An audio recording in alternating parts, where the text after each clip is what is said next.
City Hall planning, pavement analysis, financial software, the public works engineer. Now, some of these costs are not only attributable to the general fund, but the city engineer is not going to, his or her cost will be allocated across several funds, water, wastewater, so and so forth. Same thing with the agenda software, legal services. We just had increasing costs related to services of Mr. Smith.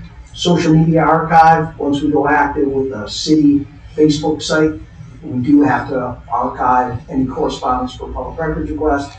Parking study, and then based upon last year, which was like 2 days ago, last year's pay increases that were authorized for police and fire, the pension plan wasn't adjusted at that time, which was part of the budget amendment that you approved at the last meeting. So we do have to increase the pension in the new budget to reflect the increased wages for the police and fire. So once we incorporate these changes, which again are at your discretion, we're left with a balance of $15,000 of unallocated funds, which I know you received a letter from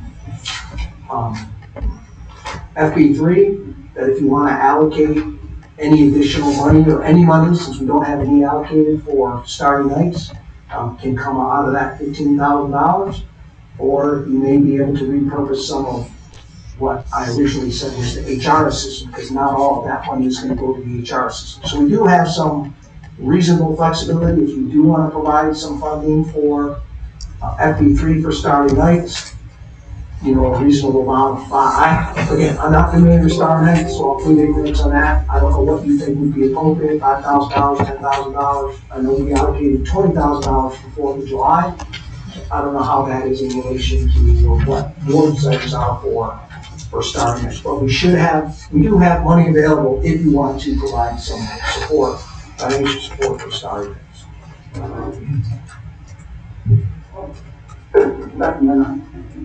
How do you have the conversation up here? Starry Nights is a wonderful event, and FB3 does work hard. But now we have the creates as well, which is doing the Richards thing and the Strawman.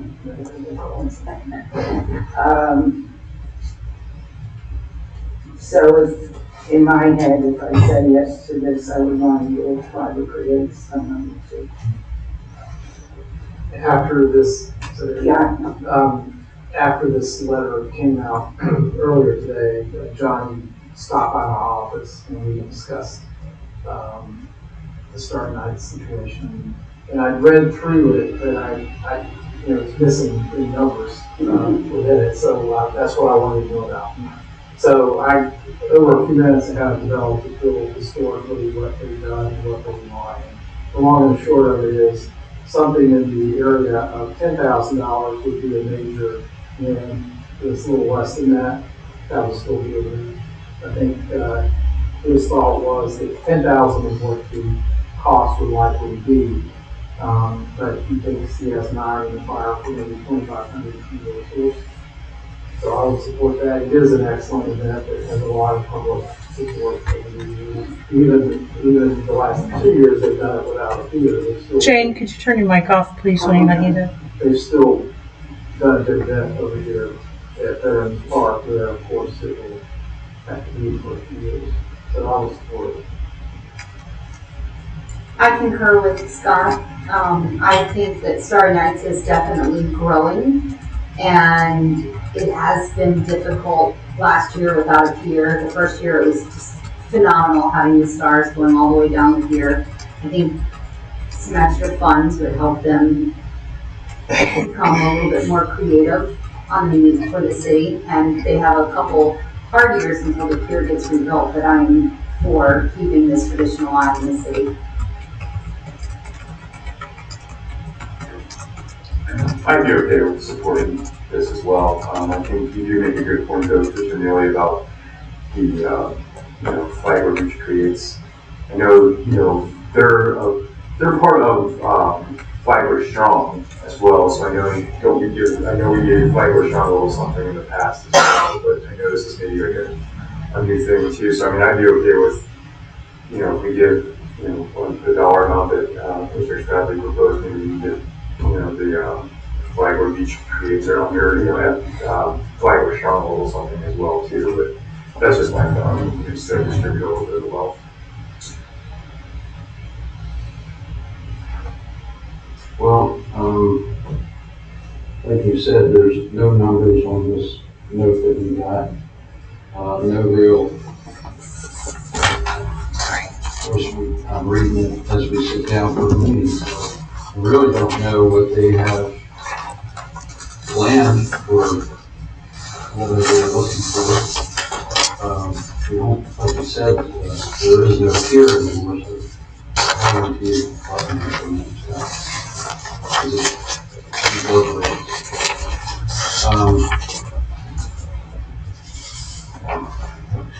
I don't know. They had time to ask us about this before now, and I mean, without a pier, what are they going to do? If they get $10,000, I have no clue what they're going to do with it. I know in the past, Johnny had dreamed big, like Johnny always does. And it would be great. We added the snow in the park. He wanted to maybe eventually we could get an ice skating rink and do it in the middle of the park. There was a lot of ideas that he had floated around to make this just like a winter wonderland for Floridians. But there needed to be some financial backing on that. And I wanted to add earlier with my previous statement regarding Flagler Creates. I know like the scarecrows that you pay to be in too. So I don't know if theirs is it's part of it's part of Flagler Strong, but maybe they're not in a financial point because you have to pay to do everything. With Flagler Creates versus Star Nights is trying to put on something for the community.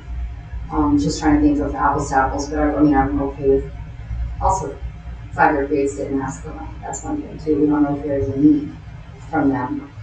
But I know Johnny's just trying to grow it and come up with ideas in the park to make it like a New York Bryant Park type of situation. Hot cocoa and ice skating and that whole situation.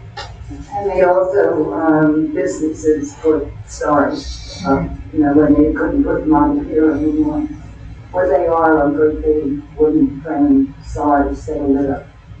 So when we had a pier, it was all went to the pier and that night it was so happy. So last year, if I remember correctly, they had 5 car chairs that people decorated in the park with Christmassy themes and business. The J and whatever fitness on the corner still has their stars maybe against the building and not lit up. So different businesses put them up and at night you could ride up and down and see. So it is a great event, and the snow and the ice and everything. I was so happy to leave behind. It is great. And I don't know, the fact that Flagler Beach Creates has not asked for any money, I didn't know that either. Right. On Rick's point, yes, we are here today. It would have been nice for this to have come up before today, but it didn't.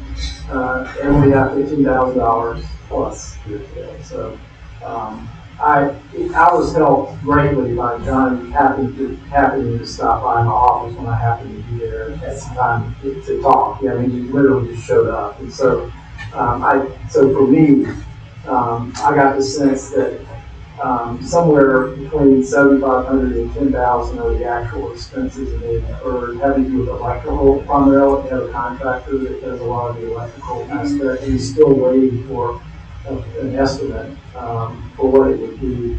And in my discussion with him, I said, well, if the expense maybe, and we talked about the number of $10,000, but instead of the electrical would be less than that, and, you know, if the board is interested in approving it, and maybe, you know, it could be understood that it will be in line with whatever your estimate is, not to exceed that amount, up to the amount that we approved, but I was satisfied with the numbers that he was talking about at historical in nature, even though we don't have a written estimate. What you may do, Mr. Vice Chair, and the rest of you is, we have the availability, you have some funds that are available. In addition, there's what's included in the budget is $75,000 contingency line, which is solely at your discretion as the city commissioners. So the money is there in the budget. What you may want to consider doing is asking for a more detailed financial plan of what they plan to do with this. You know, give us this plan within the next, you know, few weeks or by the end of October, and then we can pass a resolution for a budget amendment to then allocate what you're comfortable with. Once you see from our numbers with historical electrical numbers or what else, if they want to do ice skating or a hot chocolate machine, give us your financial plan so that you at least have something to make your decision based upon, instead of, well, okay, we're just going to give you $10,000 and go play with it. Not that they're going to do that, but you can at least have a more specified financial document which you can base your support and address constituents' concerns like, well, what's this money going for? So that, you might consider that as well. So how will we categorize that? You have that 75 that's in the commissioner's budget? You could take it out of that, or this 15,000, if you don't allocate this 15,000, that's going to most likely be either added to the contingency line if you want, or it'll just fall into reserves. So the money will be there, but it's just not allocated for a specific project at this point in time. I think we should be able to get to the budget first before, I mean, we're talking about something, an add-on before we've even gone through what the city needs to run on. And I don't know that we've given them money in the past. I was up here last year, but I don't remember hearing many budgets in the past. So, but I like your proposal that they come up with a line item thing that we can always give them some money towards having an event. Yeah, For the city. I like that idea, and asking for money, we'll see what you need it for. And that way, That's what we're here this evening to do with our own budget, so. so my suggestion would be give them until the end of October to give us a proposal, and then we decide. And we can contact, the leadership of Florida Beach Parades and say that we're thinking about it. I think it's gotta be a, I agree with that. Okay, so we can either bring Hill or Ken. I'll find out who the appropriate person for each of these agencies is, and I'll respond saying, hey, based upon commission discussion, please submit a financial plan or detailed financial request of how much you want, what you want specifically for, and I'll take that back to the city commission for formal consideration. Just remembered something. Did we give, we benefited directly, but I thought we gave Flagler Creates money to paint our building or do repairs on our building. We approved them too, but I don't know. Did we have to give them extra money for it? We did not have to give them extra money. We did have to expend money to repair the stucco on our own building, which was needed anyway, Right. needed maintenance. But I don't recall giving them money. They obtained donations of the paint and had volunteers that are going to paint it. It didn't matter. I mean, we were the direct benefactors of that, but I was just wondering if they'd come before and asked for something. Okay, that's it. They asked for permission. Mhm. So I got a couple of questions for the city manager. They- I'm sorry, the only thing they got a waiver on was, and there weren't really that many, were staff fees and administrative cost for the special events they're doing this month. So it was like maybe $125. Oh, for the witches. And the animal everything that are going in conjunction with the farmer's market. So legal services, we didn't learn about that before we were preparing our budget to start with. We just, Correct, based upon my discussion with Ms. Allen, you know, near the end of the fiscal year, we realized that we were gonna exceed the current appropriation for legal fees. So that's why we made the decision to increase it, but we believe that $30,000 additional dollars would cover the annual cost for Mr. Smith's retention. so that's planning for future things that may be coming up.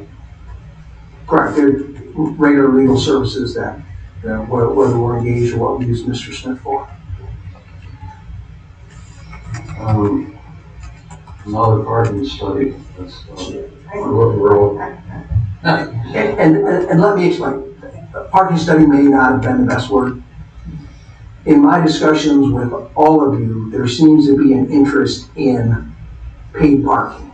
That's what this is to study, paid parking, bring in the consultants that handle or implement paid parking programs, have that person come in and do the analysis for implementing paid parking. Don't say we were all interested. Okay. I don't see how asking people to pay for parking creates more parking spaces. This is not, right, this is not about creating parking, this is about receiving parking revenues to address parking concerns, to address our parking. You know, I see it all the time along the beach, there's, you know, the edges of pavement, the puddles, the erosion. So this is to help those that use the parking pay for the maintenance of the parking areas. So this is plan number 5. I don't know, but I remember they had the parking committee, what was that? 2 years? It was 2 years. I just found, Mhm. moving stuff around my office, I found my file, which consisted of 3 volumes of papers. But, I mean, I mentioned it before. My opinion is that it is a worthy project to do that study again. Everything we talked about 8 years ago Right. is completely outdated because of technology. Right. You're no longer looking at physical meters that rust. The infrastructure was not feasible for us back then when we had the committee, and now Right. there's no infrastructure to maintain. Right, it's completely different than it was. And that's the argument. Can you explain it again?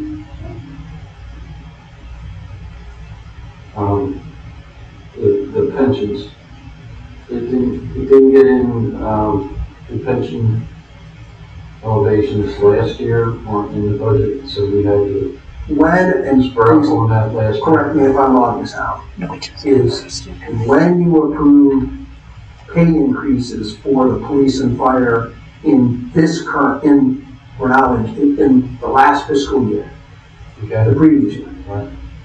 Those pay increases were not factored in the city's pension contribution. So when we got the bill for the pension contribution, we underfunded the pension because the new wages weren't used in the calculation to fund the pension account. So that's what the budget amendment that you did last meeting actually had a substantial increase, it was about $120,000 for police. Yeah, the shortfall was very considerable, so that's why I had to do the budget amendment at the last meeting. So what I did was, I wanted to get a total of Mr. Martin, the shortfall in our percentage of pension in the 23-24 budget was still lower than what. So this added to what you already allowed for will be done. That is correct, yes, so I increased the pension contribution to basically match what we had to catch up in 22-23. Are the actuaries gonna do another study for you guys? I just remember on our last workshop, we started out like you said, we had the two numbers, the 5.6 and the 5.45. We worked it out, worked through it, and we came up with the 5.45 with, like you said, $238,000. So I was fighting for making our tentative millage rate 5.3, but now we settled for 5.45 because we can always go down and go up. So, and that's typically how we've done in the past, so I wasn't too overly concerned with that. Thinking that we could work a little of that down using some of that leftover money. So the number I was looking at was the 5.3. That was the one that I was asking that we made tentative, but decided, which we had the leftovers for. But we stuck with the 5.45, and it makes a difference over time. I've got a rental property that's going up 33.5%. You know, if we go up with the 5.45, it will have gone up 37% in 3 years. Whereas the homestead's gone up, will have gone up 12.87 in 3 years. Are you looking at 10% on non-homesteaded property, isn't there? Now, I believe Commissioner Belhumeur is indicating what the cumulative effect is over 3 or 4 years. Yes, the annual cap on non-homesteaded property is 10%, but So how do we get to 30%? because over 3 or 4 years of 10%, that's the message he's trying to convey. No, I understand what you're saying. I don't know why it adds up to those numbers either when it's literally the property, the taxable value goes up 10% each year. But when you add it up over the years, the actual tax that's paid, dollar amount, that's the number that came up. So, and what we're looking at again this year, at 5.45, even a homesteaded property will have gone up 3.74%. I don't know how that works either. It's supposed to be limited at 3, but I looked at my tax, the tax bill that I got in the mail, and that's what it is. So, so over those 3 same years, it ended up with 12-point-something%, which is about a third of what the other property, what the businesses and the non-homesteaded properties would be paying. So that instead of a full 10% increase in 1 year for the non-homesteaded, the 5.3 would give us 7% for this past year. I think that's more in line with our inflation rate and so forth. And we've been just hitting them every year. See, now you 10%, I was thinking about this. It's 10% if you go a rollback. But if you're not going a rollback, then you're going above that 10%. Understand what I'm saying? So that's how that gets mentioned. Factors are. Well, and perhaps just to clarify, the 3% cap and the 10% cap are not on your tax bills, they're on your assessed value. So that's Taxable why, value, correct. your assessed value, not the tax, because then the assessed value then factors in your exemptions, which leads to your taxable value. So Okay. the caps are on the values, not on the tax bills. So that what may lead to the discrepancy of the 3.47%. So, yeah, the caps are on the values, not the tax bills. Well, I was hoping we weren't going to hit the people up quite as hard this year as we have year after year. This will be the 3rd year in a row. Instead of hitting them up for another 10, scroll it back a little bit to the 5.3. I really like to see us get there. That's all I got for now. Anybody else? And, you're asking to lower it another 1.45%. From 5.45, 2.45%. From 5.45 to 5, I'm sorry. That's the numbers in front of you. Right, from 5.45 to 5.3, because 5.45. each tenth of a mil is approximately $100,000. That was where I was Maybe trying to. $150,000. How much? 150,000. So 150,000. Yeah, my question was gonna be, I know before it was $99,000 for every tenth of a mil. So, okay, so 150,000. So did you actually go through the budget and find $150,000? No, I just remember what our city manager told us at our first meeting, and that was that if we gave him a number, he'd make it work. So, I think, give our taxpayers a little bit of a break. That's what we were looking at when we finished our last workshop. That's what we thought we had. We thought we had that $238,000 left over. So taking 150 out of 238 seems to be extreme. Just,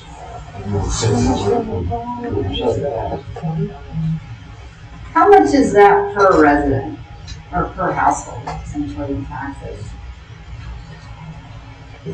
Based on my preliminary analysis, the median tax bill on parcels in the city is approximately $1,100 per year, based upon the information provided to me by the tax collector. When you look at, there's approximately 4,400 parcels in the city, and the median tax payment is approximately $1,100 per year for city taxes only.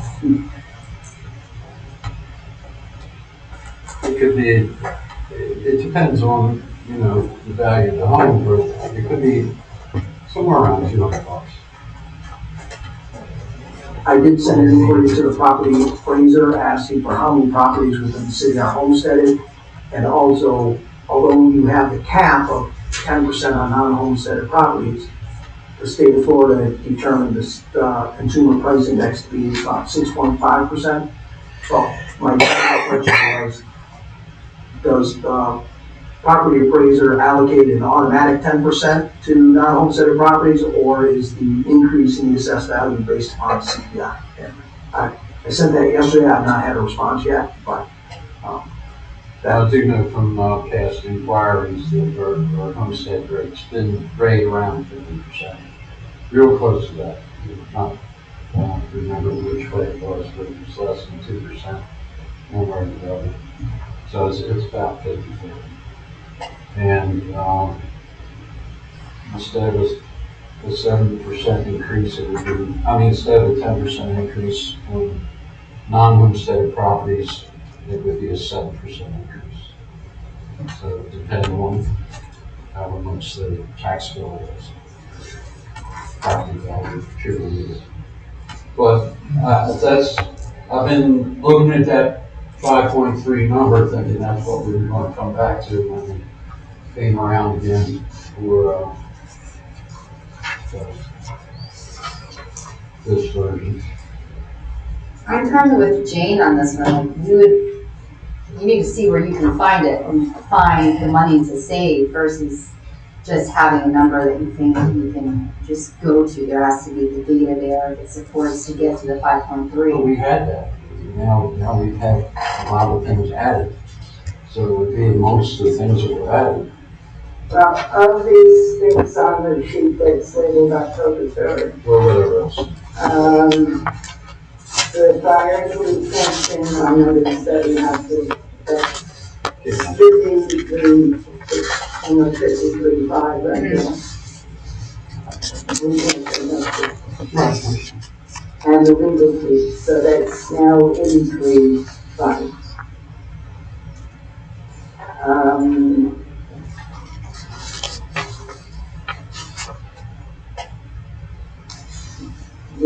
public works engineer person, I think we do.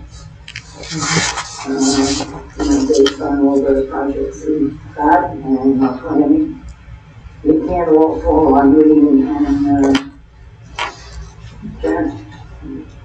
Jen's great at what she does, but she's more of a out in the field person. So I'm seeing numbers that we could put off city hall planning, yeah. And pavement analysis and some of this, I don't know about the software, I don't work with that stuff, so I don't know. But I do know that the pensions and the legal services. And the engineer is always in this.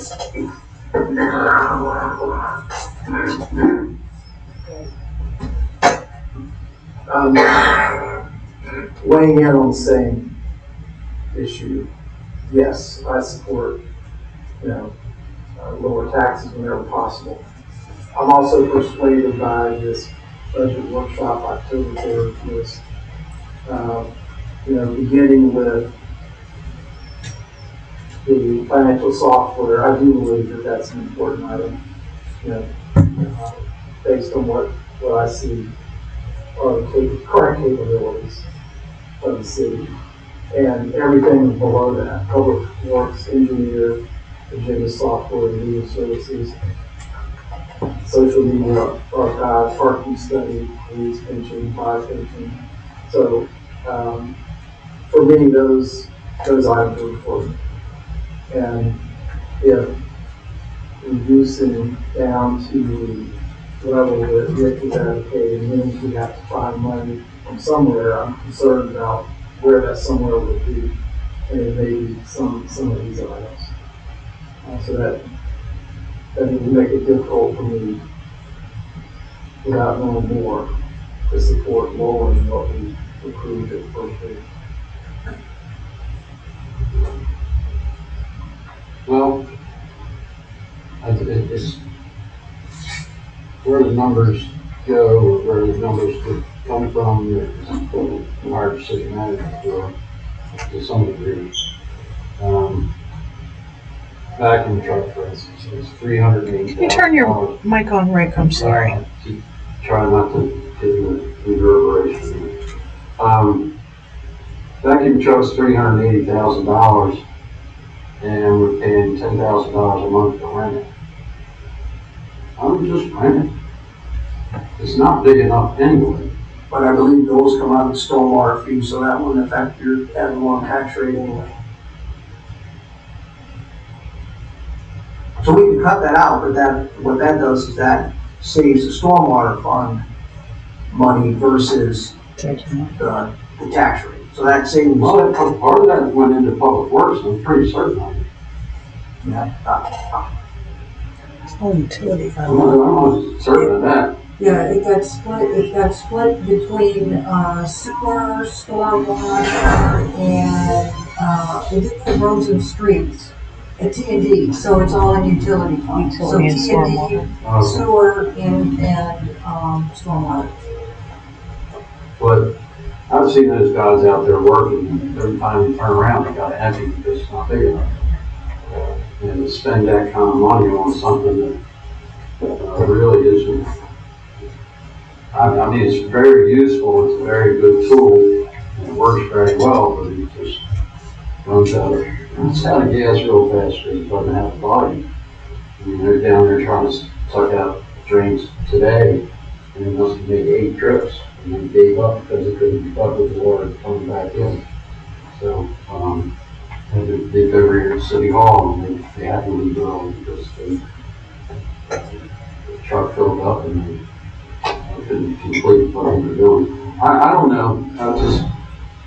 I just know that we had $238,000 that vanished, and we got 15,000. What was it? 15,000 left? Correct. I was really hoping we could get that low, because that's what we ended up with at our last workshop.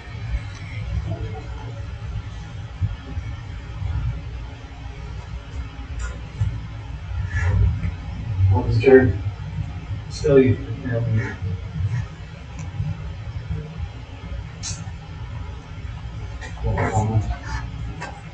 nothing. Anybody else? Yeah, just one thing, I mean, I would take issue with that 200,000 plus vanishing, and these are some important items that we're looking at here. Okay. I didn't want to show up in the middle of, so the 200,000 you're talking about that van. That is, I'll explain to you as I can. When we completed our last workshop, we ended up with a 5.45 with $238,000 left. And I said, well, why don't we go down to a 5.3 since we had all that unspent money? It comes with a 5.45 rate. So there are that 238,000 that was left over, you could have taken 150,000 from that and had the 5.3. But that's what I'm talking about with that pretty much, from 238,000 to 15K. But this is the things that he's added to it.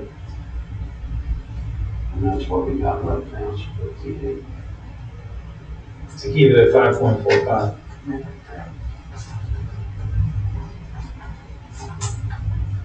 And you're proposing backing this stuff back out? I don't know where it may be. I thought there were a few things that we stumbled across as we were going about. I don't remember specific line items. I didn't go through every one of them. There's certain.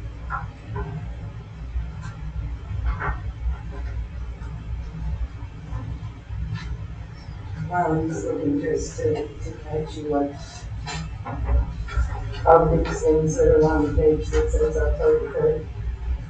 The police and fire pension, originally not based on the salary increase that they were given. So these numbers have to be there. Legal services, Rhonda said that you had not budgeted enough this past year. And so anticipating that he doesn't want to work for free, increase that by 30. These first numbers are increases, that we got from the state that we haven't anticipated. And so there are other things that, yes, we could have a moment or not, depending on what you want to do. But there was some of this, of the social media archiving. If the city gets its own Facebook page, we have to archive it. So. Okay, I found one. Commission reserved for contingency, $75,000 is a line item we've never had before. What was that for? Does anybody remember? Actually, you did have a contingency before, it just wasn't in the city commissioner budget.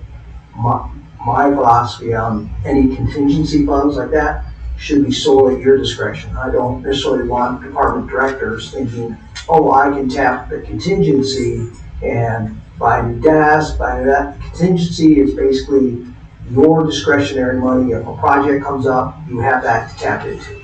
Or it'd be 3 months' money for starting nights. Correct.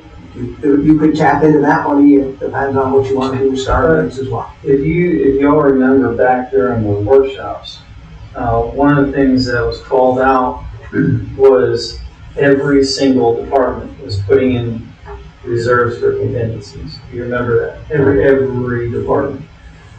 And the question was brought up, why are we doing that? Because a lot of these departments these are ad valorem.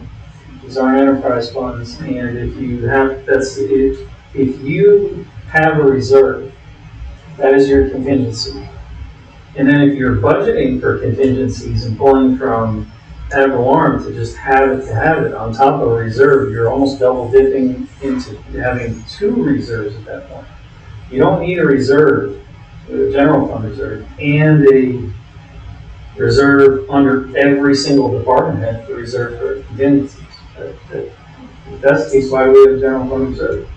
And and this is what I called out during the budget meetings, is why are we doing this? This is a new practice that if it doesn't get spent, then we're taxing people on money that's not gonna get used and. We're finding out how to use it. Right. And then it becomes, the concern, not it does, but the concern is then it becomes a potential slush fund for each department that potentially could be abused. Hopefully that would never happen, the city manager wouldn't allow that, but we have very large reserves for a city our size, and for every single department to have another reserve to me seemed counterproductive. And then tax people for it is counterproductive. I'm not aware of individual department contingency line items or reserves. So this was in every department? But not in this budget, that's what Mr. Martin said, not in this. Well, it was in this budget unless it just got taken out. I don't have the book in front of me. But it was in all of the departments. Professional services, contractual services. And professional services seem to pop up a lot. Right, well, professional services are for specific professional services. And it's not a contingency line item that is a discussion, but Ms. Allen may be able to clarify. I know it's in specific departments, we do have like reserve lines specifically like in police and fire. So we'll have a reserve for, let's say police for like vests or tasers and those kind of accounts that are specific for purchases, larger purchases that will take place down the road that we budget.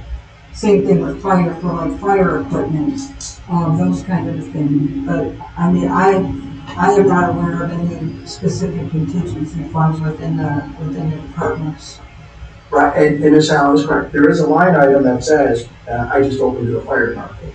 There is a line item that says fire truck reserve, but those basically were funding depreciation or putting money aside. Right. So those reserve lines are specifically under capital projects, not under operating revenues.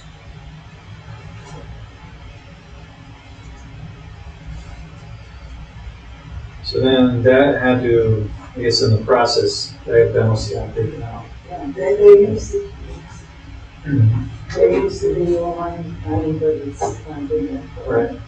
Okay. So I'm not crazy, at least see. Just crazy for other reasons, huh?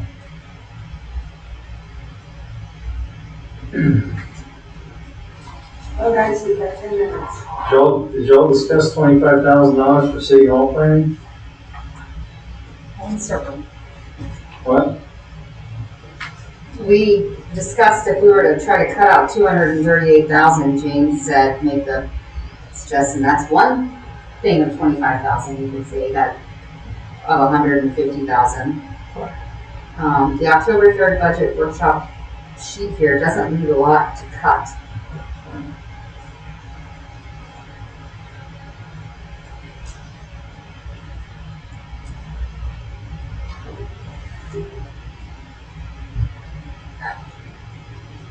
So, We did that to Larry once before.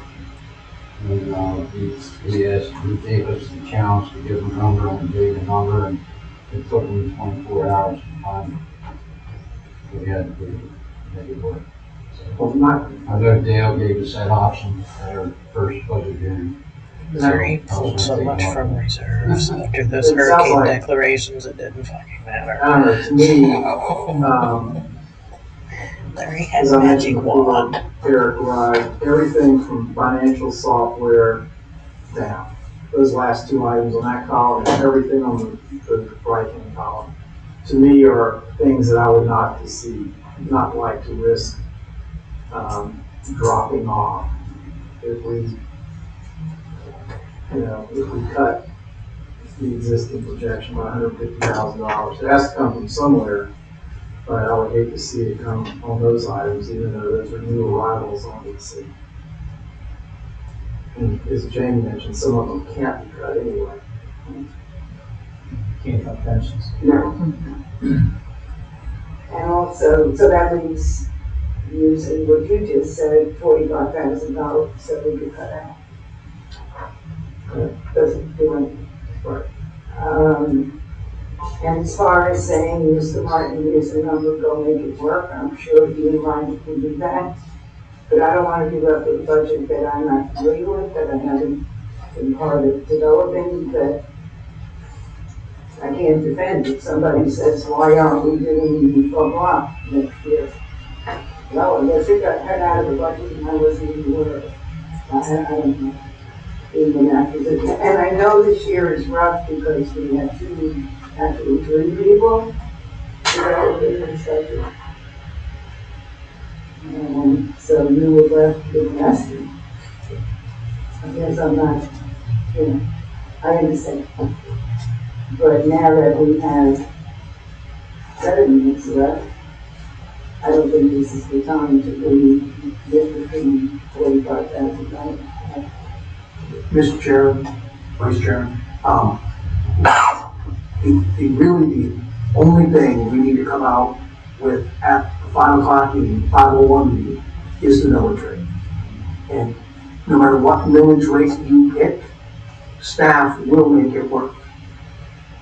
And all these projects may still be able to stand there as we realize savings on other lines or things like that, but no matter what millage rate you pick, that's what you have to come out of the 5 o'clock meeting with. And staff will make it work, whether it's 5.45, whether it's 5.3, staff will make it work. Because we have to. Does that mean these projects will be eliminated in their entirety? No, we just may push them off maybe until later in the fiscal year and realize, let's use the city hall planning, for example.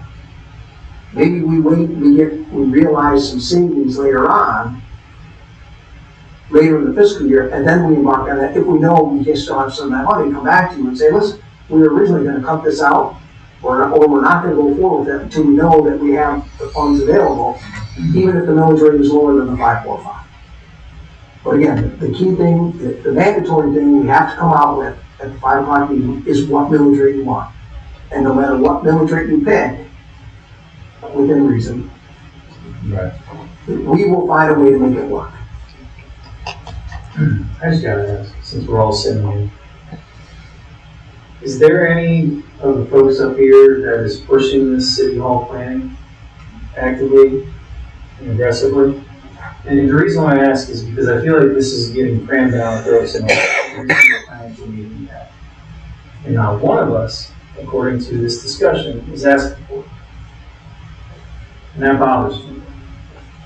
If none of us have asked for it. If this is, we have been beat over the head with this over the last year or two, and that's a frustration point because this is not an initiative for us.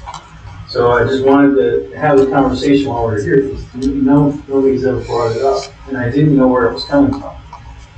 But I guess that can be a discussion under our strategic plan, but it was just bothering me because this is chronically coming up, and it just doesn't seem like it's not coming from us. That's the only question I have. Well, neither is financial software or vendor software, and staff doesn't even know if we staff says we need this.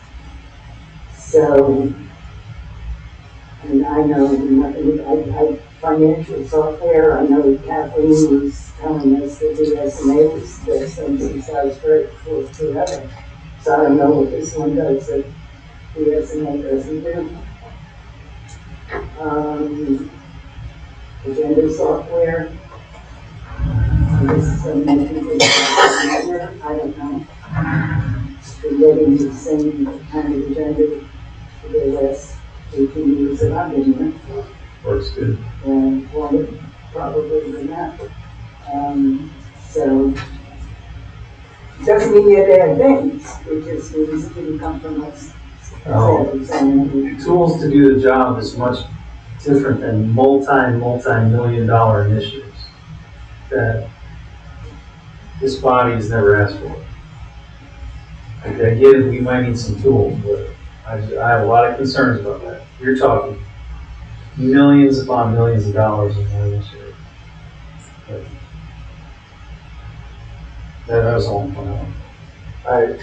I just want to add to that City Hall planning is not on my list. But that's a little different view than James. I am a proponent from what I have come to know, especially this financial software. I'm not as versed on the agenda software. I know it's felt to be important. I just don't have an opinion, but I think the financial software is very important. I didn't mean that I was against it, it just didn't come from us. It just is. Well, we're gonna have a very important strategic planning session this upcoming year. So then, we'll all be closer on board with knowing what each one of us, our objectives truly are, including the city manager. Oh yeah, he has to be part of that process? He has to be part of it, yes. So I'll just finish on this note. I'm not gonna vote for anything that's below 5.3.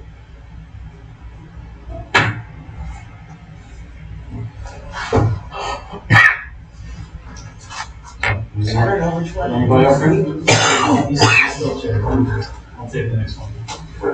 Yeah, I'm just, I'd like to keep some of these things here on the I think Commissioner Spradley is spot on some of those items that you mentioned. I agree, I think that it's important. So, we hear about communication, I think department's kind of a hot topic again. I know it's been studied, but it's a change. But I do hear Commissioner Belhumor too. We're looking at $238,000 that we would need to shave out of the budget. No. 150, I'm sorry, 150 out of the budget. I apologize. There's places we can shave it, and other places, without losing sight, I think, of some of these things that are important. I'd be open to, if we can come down $150,000 to 5.3 with keeping some of these items that, I think are items that are really important to keep. Obviously, we can't get rid of the police and fire and legal, those things, but if there's ways that we can get creative and stretch a dollar and, look at other budget items that, like you said, from the little budget I haven't worked. There's things that we do, finagle things, do things that in funds, within reason that aren't fixed, accounts and things that come up. So, with that being said, I would be, open to, voting for something less than what the 5.45 to around 5.3.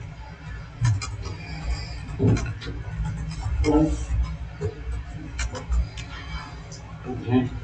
I'm gonna go back to what I said before. Yes, it always looks nice that you're gonna cut things, but I don't want to say it's not out of not trusting staff or not trusting the city manager.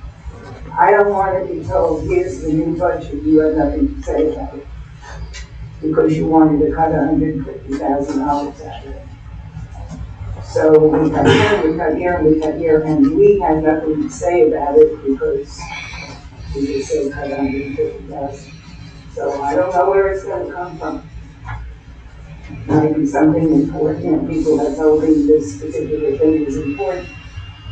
So I think you said it would go from 5.45 to 5.3, it's going to save people like $200. Is that kind of what you said? That much. No, I don't, I think the savings would be significantly Yeah. less. Well, yeah, 30 or less. My quick math, James, $150,000 divided by 4,000, or how many homes do we have? 4,400, Okay, divided by, let's see, 150,000. 30 something. Yeah, it's like $36. Oh, wow. So we're spending overtime, but we got 36 bucks. Lunch. And that's just flat across the board, might be more or less for some. Less. Good point. $36 will, I was thinking it'd be a little bit more significant, but $34. That's why I hate percents, yeah. because percents sound like so much more sometimes. I like to see numbers. Well, house, it's, let's see, We could cut city hall planning, right? That's 25,000, and the unallocated is 15,841. That gets you third of the way through at $40,841. That would lower the mill rates.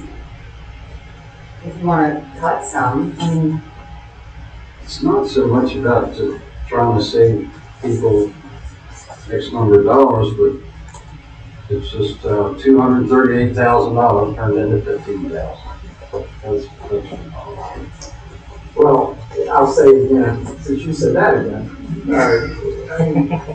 police pension, fire pension, those are things that really are without our discretion. So, and I say that only because the perception that 238,000 just got sucked into a black hole is not really accurate.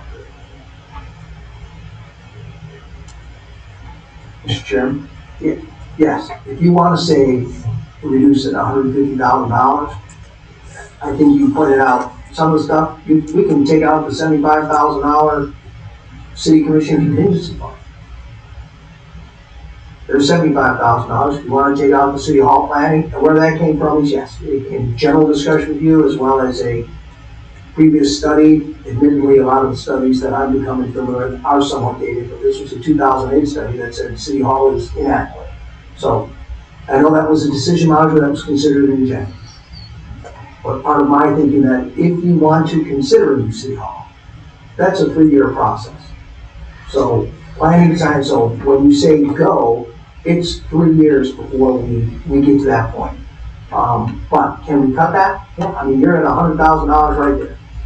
And to meet your challenge, could I find another $50,000 in a $10 million budget? Absolutely. I mean, so believe me, if you want to go to the 5-year rate and cut $150,000, yeah, Miss Al and I can have something for you before the end of the week. So again, staff will make it work. I mean, there are going to be inherent savings. For example, we're budgeting for additional staff that hasn't been hired yet, but we budget for their salary for the whole year. So if we don't hire somebody by December, there's 3 months of salary and FICA and workers' comp savings that are already built in the budget. That's how staff will make it work. Will we have to pull some things out when we actually publish the agenda? Absolutely. And if we need to come back later on and we want to say, if we have a strategic workshop and we say, you know what, yeah, let's reconsider the city hall planning, for example. Right. The challenge will be for us to say, okay, well, where are you going to come up with the 25? If we took that out of the budget already, where are you going to come up with the $25,000? And that'll be challenge the chaff. Or we could find the money through some of that other savings that we realized later in the year. So again, set the millage rate. If it's going to be between 5.3 and 5.45, we can make it work. People would have gotten used to expecting it to be less than what the 10 was right typically is. So this will be a year different than years typically. People are used to having a lower rate. A lower rate than what they get is a kind of lower rate. Well, we were very careful this year.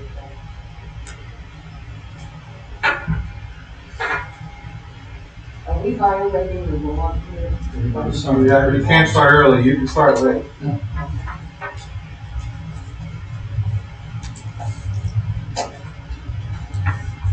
Okay, so, let's take a number.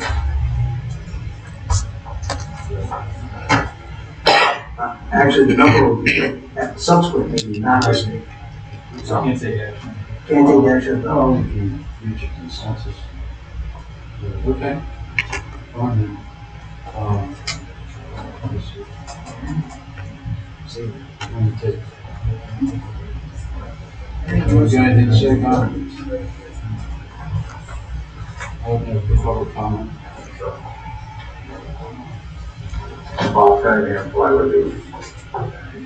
With the living prices, everything has gone up. The 5.45 seems reasonable. As the mayor figured out, it's about $34 difference per household. Seems to me like you want to go ahead and make it 5.45 because we know that the price of the figure is keep going up. No sense in that it's all too short.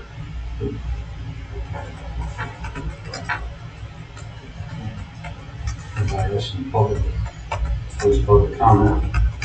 Anybody else done up here? Okay. So this, look for a motion to adjourn. Second. All those in favor say aye. Aye. Any, do you need a minute to reset or anything? Nope. Everybody's good?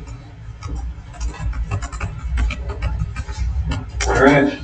Let's call this meeting to order. This is a special meeting of the Flagler Beach City Commission. Today is Tuesday, October 3rd, 2023. Time is 5:10 p.m. This meeting will be continued until all items are complete. Mayor, can you lead us in the Pledge of Allegiance? I Pledge allegiance to the flag of the United States of America and to the republic for which it stands, one nation, under God, indivisible, with liberty and justice for all. Okay, first item up, resolution 2023-17, Drew. Resolution 2023-17, a resolution of the City of Flagler Beach, Florida, levying the ad valorem property tax millage rate for municipal purposes on all taxable property within the city for fiscal year beginning October 1, 2023, and ending September 30, 2024. Stating the millage to be levied is 5.45 in Flagler County and 5.45 is the rate to be levied for Volusia County, providing an effective date. And just for the record, that 5.45 mils represents 7.4% increase over the rollback rate. Okay, and just to help with some of the discussion, so potential grounds for action on this item is if you were, let's say hypothetically, you were against the 5.45, your two options are, because the agenda item is 5.45, so you would either not make a motion or a second, or you would vote no to the item. And if you were for the 5.4, then you can obviously make a motion or a second and then vote for it. But that way we're either, the item that is up is a 5.45. That way we're not trying to, hem all around. If 5.45 is not the item, then you just vote no for it. So, open this up for discussion on this resolution. I think the city manager should go through his presentation because this is a public hearing.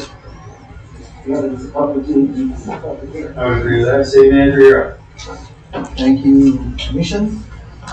You do have hard copies. Hopefully, Mr. Micah? and hopefully, Mr. Cunningham, you can see the screen.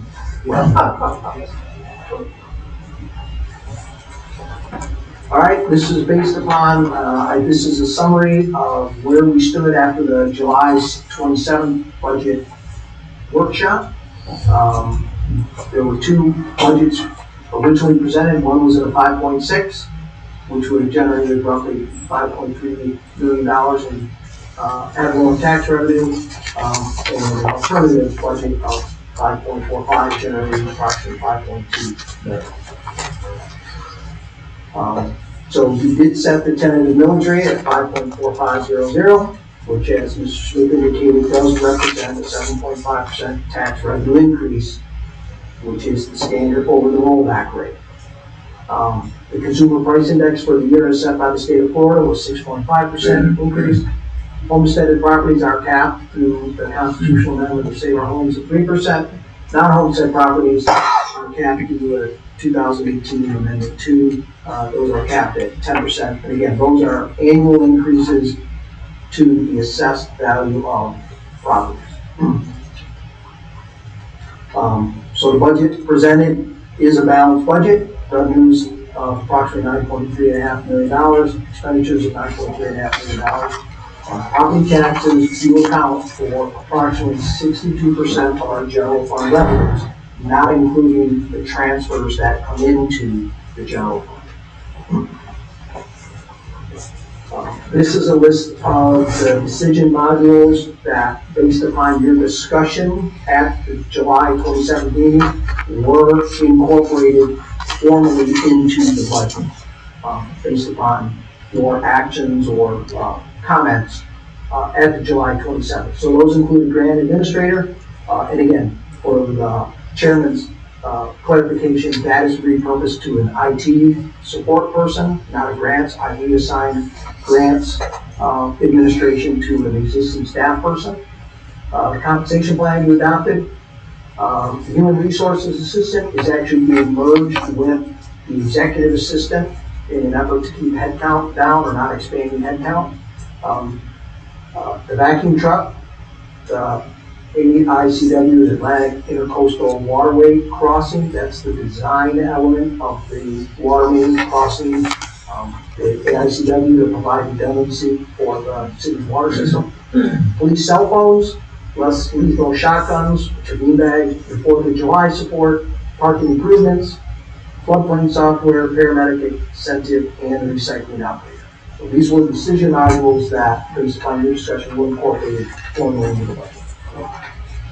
So as was discussed during our previous workshop, once those got included at the 5.45 mills, there was $238,000 of unallocated money, which led us to the workshop prior to this meeting, where I had prepared a budget that incorporated several issues that in some cases were left at the city manager's discretion, the new city manager's discretion, and others that, based upon my understanding or my growing familiarity with the city operations, that I thought were necessary, such as financial software, payment analysis, and the agenda software specifically. Parking study, again, just to clarify, although there's nobody new in the crowd, if there may be people watching, that is actually to review and implement the possibility for paid parking as has been raised by many of you and by some residents. Police and fire pensions, as discussed, are adjustments to the originally proposed budget based upon increased compensation, which in turn leads to an increased contribution on behalf of the city for pension allocations.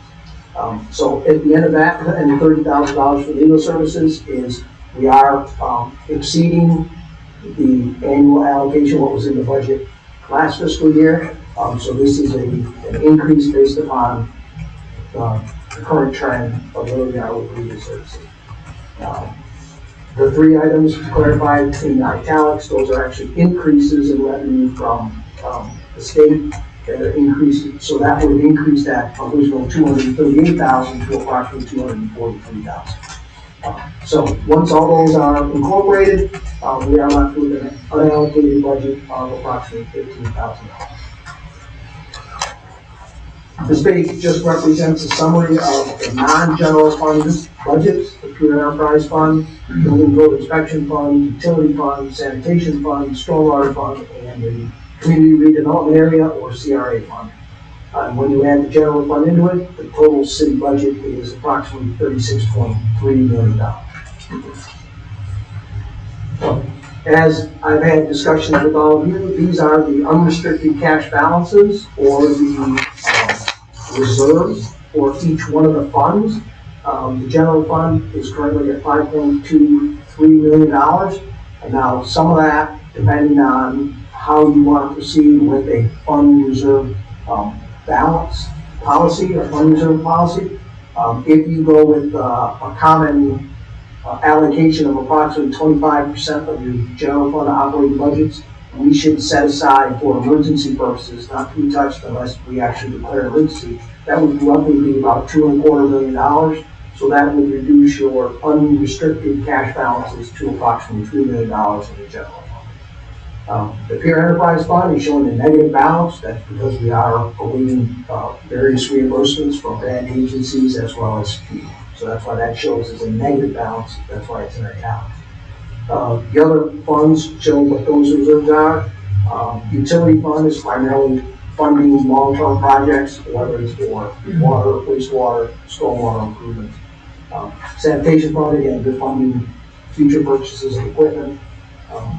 CRA fund is approximately $400,000, and there's a small balance left over from the American Rescue Act funds. Those have to be expended by December of '24, I believe.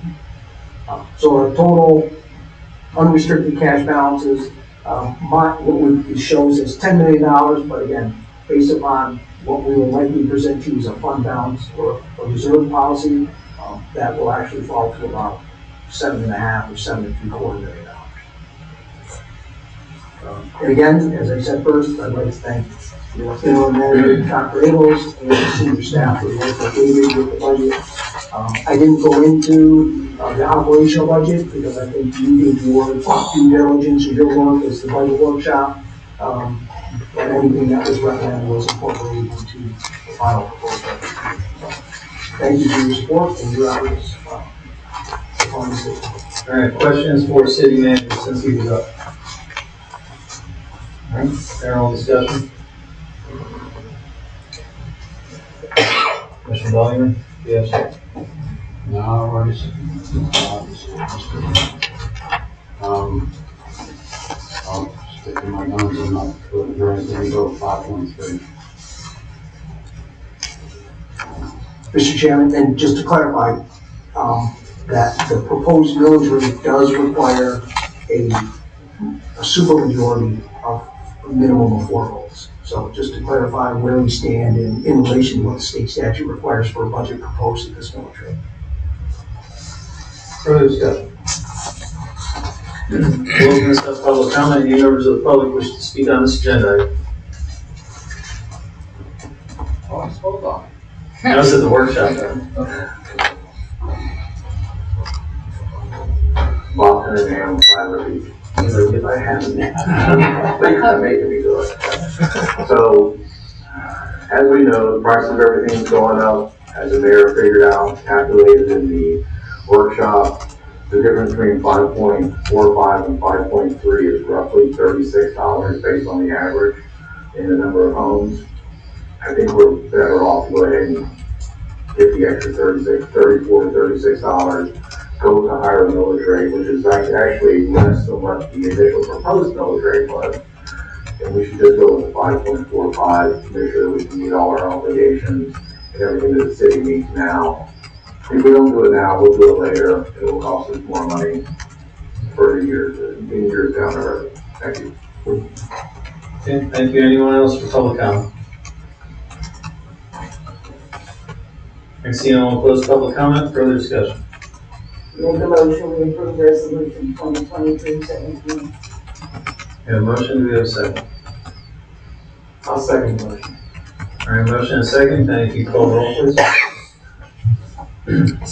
Commissioner Sherman, Yes. Commissioner Belhimer, No. Commissioner Mealy, Yes. Commissioner Spradley, Yes. Chair Cooley. Yes, motion. Motion passes 4-1. Item 4, resolution 2023-18. Drew. Resolution 2023-18, a resolution by the City Commission of the City of Flagler Beach, Florida, adopting budgets for the general fund, utility fund, sanitation fund, stormwater fund, CRA fund, Pier Enterprise fund, and building code inspection fund for the fiscal year 2023-24, fixing appropriations therein, proposing expenditures thereunder, and determining the amount of money to be raised by taxation and providing effective date hereof. All right, discussion on this resolution. City manager, you go first. Do you have anything? Nothing to add, sir. Okay.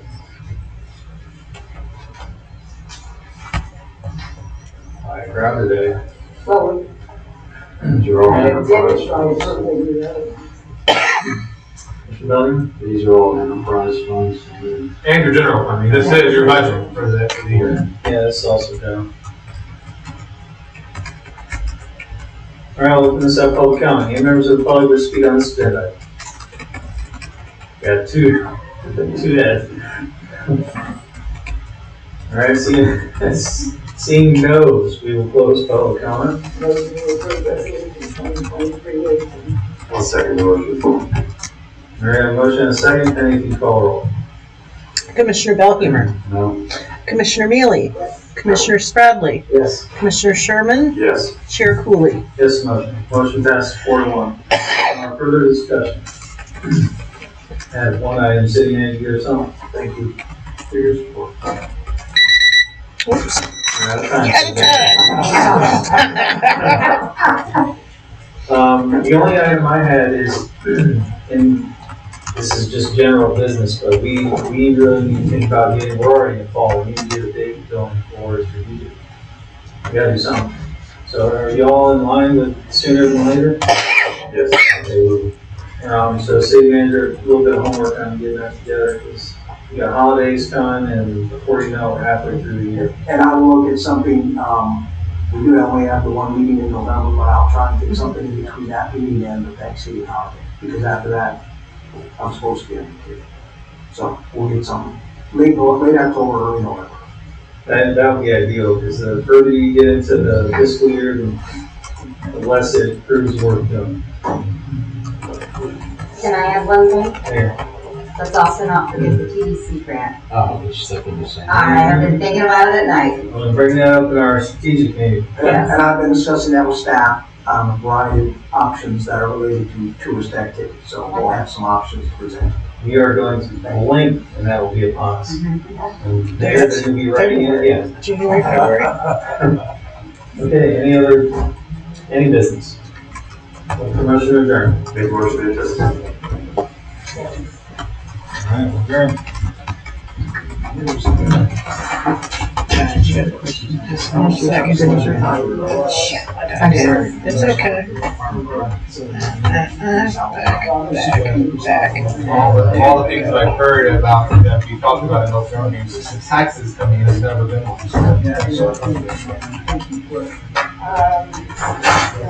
1 second. Let's find out.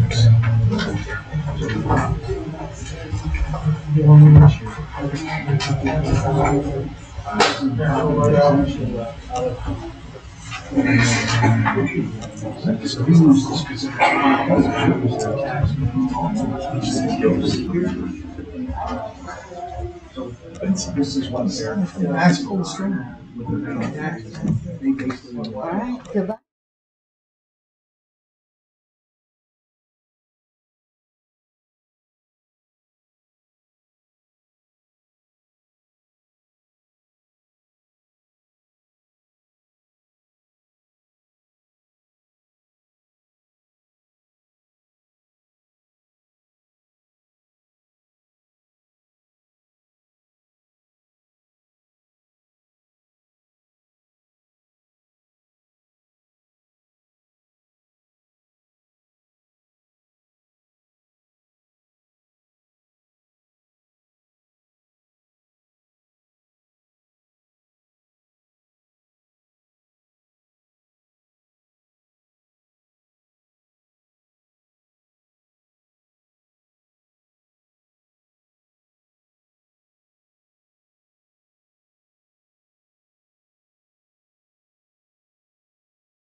Oh, you were the gavel game for all of us.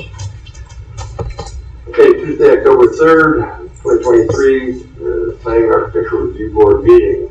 Would you stand and give the pledge of allegiance to me? Pledge allegiance to the flag of the United States of America and to the republic for which it stands, one nation, under God, indivisible, with liberty and justice for all. Excuse me. Thank you all. If you have cell phones, please silence them. Roll call. Paul Chestnut. Brenda Witherspoon. Vice Chairman Marshall Shute. Here. Chairman Joseph Pizzoli. Here. Lisa Smith. Here. Joanne Sullivan. Here. Scott Chafius. Okay, old business, seeing none, new business. It says approval of minutes. I passed right by that approval of minutes.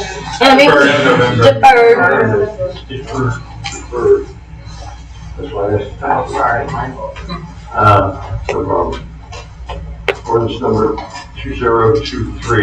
Well, you don't have the number signed yet, so it's an ordinance of the City of Flagler Beach, Florida, amending Article 2 of the City of Flagler Beach Land Development Regulations relating to signs, increasing the maximum sign copy area and height standards for certain temporary signs, amending procedures for removal and enforcement, providing for severability, providing for codification, conflicts, and an effective date. And I will tell you what's being done because it's simpler than the title makes it sound. If you look down to lines 104, 113, 126, those sections are all doing the same thing. We already had in a couple of these provisions where the city could try to recover cost of collection. Code enforcement will go around. These type signs, these are the ones that you stick in the ground. People try to buy stick them in the ground. Code enforcement will pick them up. Other city employees will pick them up when they have an opportunity to. There is, of course, an expenditure of time in doing that. Often we're not able to track down who put those signs in the ground, but when we can, the code already kind of gave us the opportunity to go after those costs. What this change does, though, is it actually lets us bring that to the matter. If we are able to track down who's putting those signs in the ground, if you send them that invoice and they don't pay it, we could bring this, with this language that we're adding, we could bring that failure to pay before the code enforcement magistrate as its own independent violation of the code. So that's really what that change is about. And then the other change, which is in section, down around line 83, which is 70400. This is where we have the exemptions in the code, and really these exemptions are free speech exemptions. Prior to, and now the name of the case escapes me, about 6 years ago now, maybe longer, there was a U.S. Supreme Court case where the court really pulled the rug out from under sign codes because for literally decades, probably honestly most of all of our lifetimes, sign codes have treated regulated real estate signs or construction signs or wayfinding signs as what they were. You know, a real estate sign has a very specific time that it pops up. It's there to be regulated as real estate sign. Supreme Court said, no, that's a content-based restriction because you have to look at that sign and read it to know that it's about real estate. And that's when the rug got pulled out. And so instead of saying your real estate sign can be this tall and can be up during these periods, you can't do that anymore. So we looked at this, and you would have seen it when we adopted it, but this kind of 1, 2, 3, you can always have one free speech sign on your property. If your house is for sale, you can add one. If your house is under construction, you can add one. If it's election season, you can add a sign. That's kind of what A, B, and C are doing there. I think the maximum you got to was 3 possible signs if your house was for sale in the election season. But Code Enforcement Department has encountered a problem with how I did this with, really, we'll call it the first sign, the one sign that everybody gets for real residential properties. He was talking to realtors and saying, look, your sign is too big. And the realtors, of course, saying, well, my sign is a standard size for real estate sign. And so so you see, that's what we're doing here, is we're increasing this to the standard size for real estate sign. Now, the positive of this is yes, realtors will be able to put out standard size real estate sign. It won't be a tiny stick in the ground sign like this kind of was. The downside, the unintended but unavoidable consequence is that this means the free speech sign somebody can put out is the standard sign for a real estate sign. The example I used for the commission, I think, a meeting or two ago, was that means if somebody puts out a sign that says Drew Smith is an idiot or Drew Smith is a bad attorney, they can have that sign in real estate sign size. So that's the drawback. But I think you know, I don't get to vote, but I think the cost benefit, I think there's certainly a benefit to realtors being able to market their properties, and hopefully people will be responsible how they're using their signs. And that's all I have to say about it. Drew, what is the standard size of that sign? I'm not seeing. So what we've moved to is six square feet in copy, so we're thinking 2 by 3 somewhere, or, you know, some variation of that, but 6 square feet in copy area and 5 feet in height. Okay. Andrew, this is on any zoning, or is this different from commercial? Residential, commercial already had a pretty large real estate sign, so commercial was not a problem, it was the residential district that was about that. Can I ask a question too? I know the political signs generally are 16 by 24. Real estate, are your real estate signs are larger than? Not until you add a rider. Like if you add a rider that says pool or Pools or water or not, or water front, that it goes outside of that standard. So that's why it increased? Yeah, because the standard sign stand pulls the sign and then put one rider. How big is that sign? Is it 16 by? I don't know. I think it's 2 by 2 by. That's the thing, I don't know. So, and I did just a survey of what sizes realtors were using, and somewhere between 2 by 2 and 2 by 3. 2 by 3, I think, because they're. But more significant to code enforcement, really, because we're going from 4 square to 6 square for that one sign. Any other free speech signs would have to be the 4 square feet, so only the one is going up to 6 square feet. But more problematic, really, on the size, it was the height, because we were 3 feet for all of the free speech signs now. Well, is the sign 5 feet or the top of the sign after it's posted is 5 feet? Top of the sign, that's correct. Because my concern is that some of our corners are obscured already, and when you can see over most real estate signs or political signs or yard signs, you know, that even sandwich signs you can see over. But when you talk about a sign, and if that says the sign, the way I read this, the sign can be 5 feet. So I could put that sign 2 feet above the ground and then my 5 feet of sign. As long as you're within 6 square feet. That's what. Well, the sign, right, maybe I'm looking at it differently. It's like somebody that wants an 8-foot tall fence.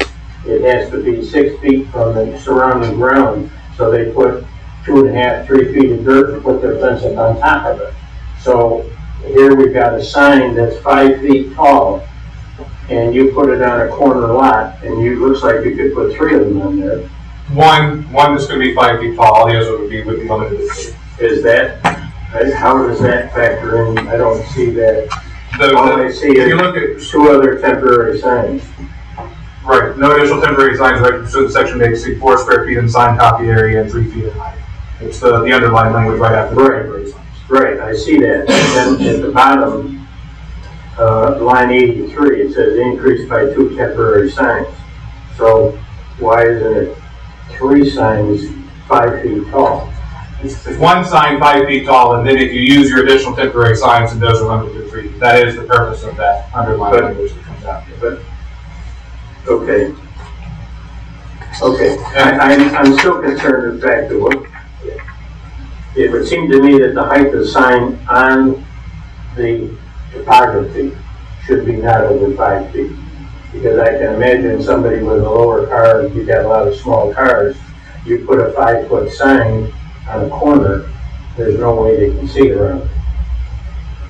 Marshall, I think most real estate signs are 2 by 2, and then if they have a pool or whatever, it's below. Right, More of a vertical rectangle. But, and just for protection of sign triangles, code enforcement also is sensitive to those sign triangles. We have a separate code that requires protection of that sign triangle. So if you have a sign that's going up in that sign triangle, code enforcement is going to be after that sign triangle. Okay. So I think that mitigates that concern. Now the corner about 15 feet. 15 feet back. However, more often than not, you see the signs not necessarily real estate signs, but signs that people put up because they're not aware of that. Those are in the right of ways. They're having them over, And, right, I see them all over town moving them back. years ago, code enforcement would, if they saw a sign that was in that easement, that 25 feet, and generally, if people aren't aware of it, they should be aware that that telephone pole is probably on the end of their easement. From the telephone pole out to the road is the easement. So any sign, so that puts a sign 25 feet away from the road. So I can understand the size of the sign being increased for that. It just, I guess the way I was interpreting this is it was going to be 3 signs. I see it increased by 2 temporary signs. But okay. Okay, 4 square feet. Drew, I know we have a site triangle code for building. Is the sign site triangle the same? Okay. It's the, I don't know if they have a separate one for buildings, but there is a general site triangle code that also includes vegetation. Right. So it includes I said buildings, but quite, that we would apply by it. Actually, I received something from Larry Tree on that wall, which I guess I could share with Bonnie and you could share with everyone else. Site triangles, I think they're all fine, helpful, or whatever that is. Okay. Any other questions?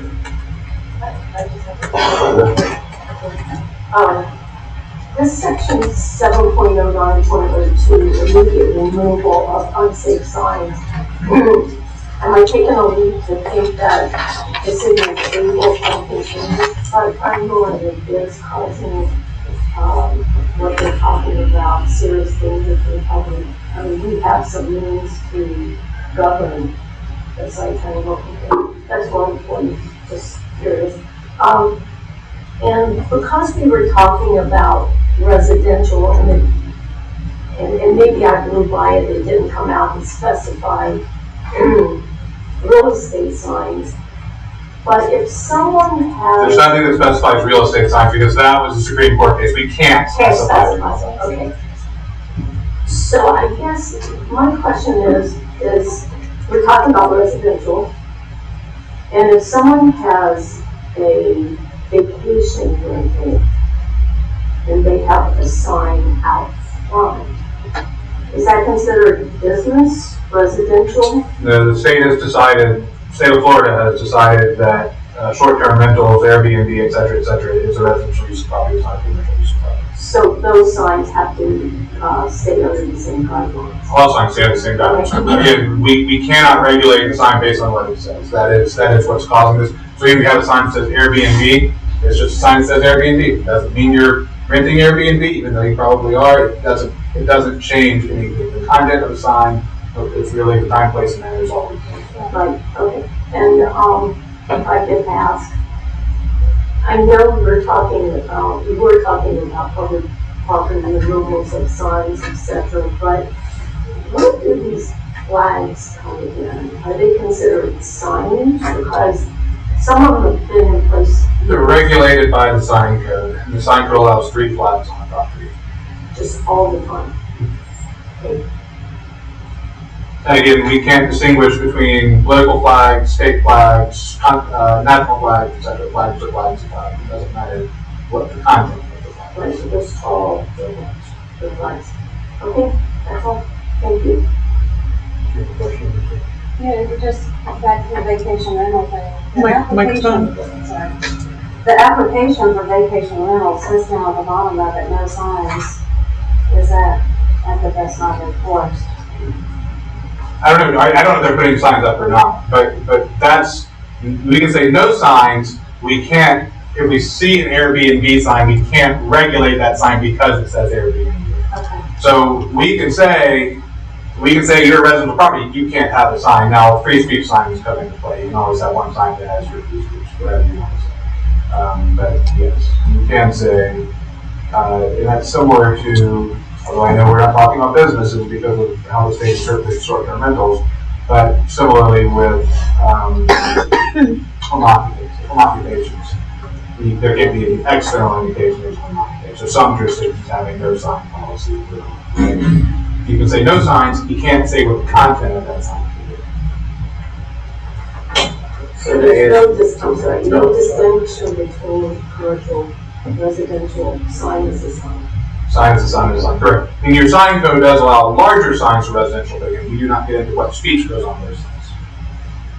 How does sandwich signs work? Do you add up both sides? Typically, How does this change? Typically, I think sandwich signs, this doesn't change anything for sandwich signs. Sandwich signs are regulated separately under your code, and outside of the downtown district, sandwich signs are not allowed. It's only within the downtown district, and I'm pretty sure the sandwich signs fall into the same calculation standard as other signs, which is you count one face, and that is the size of that sign. You don't count both sides. With a horizontal sign that ends horizontally, there has to be the internal angle is measured. So if you had a sign that was like two faces that were almost 180 degrees, you would count both of those faces if they exceeded that. But when you see one face coming this way and one face going that way, those are typically treated as one face. And they can't be on the right of way. Correct. They have to be on the sidewalk. They can't be blocking the sidewalk. Correct. And again, they're not allowed anywhere except for the downtown district. And even then, I think they put them out in the morning and take them home, take them in the afternoon. So if you see them being left out 24 hours, that's a violation. Drew, is there a time limit on a sign? So the house is for sale. Free speech sign. So that's why we went to the kind of that 1, 2, 3 model. The big sign that we're changing the code to allow, that would be their 365-day a year sign. But so you can have the one all the time, and then if the house is for sale, that gets you another sign. If it's election season, that gets you the other sign. So yes, there are some things that are tied to what's going on in the world, not necessarily a time period, but there has to be some connection to get you the extra signs. Any other questions? The board? Entertain the motion.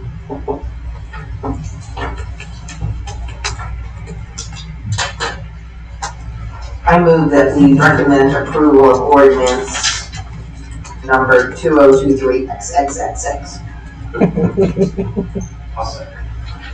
All in favor? Aye. Any opposed? There seeing none, ordinance recommended.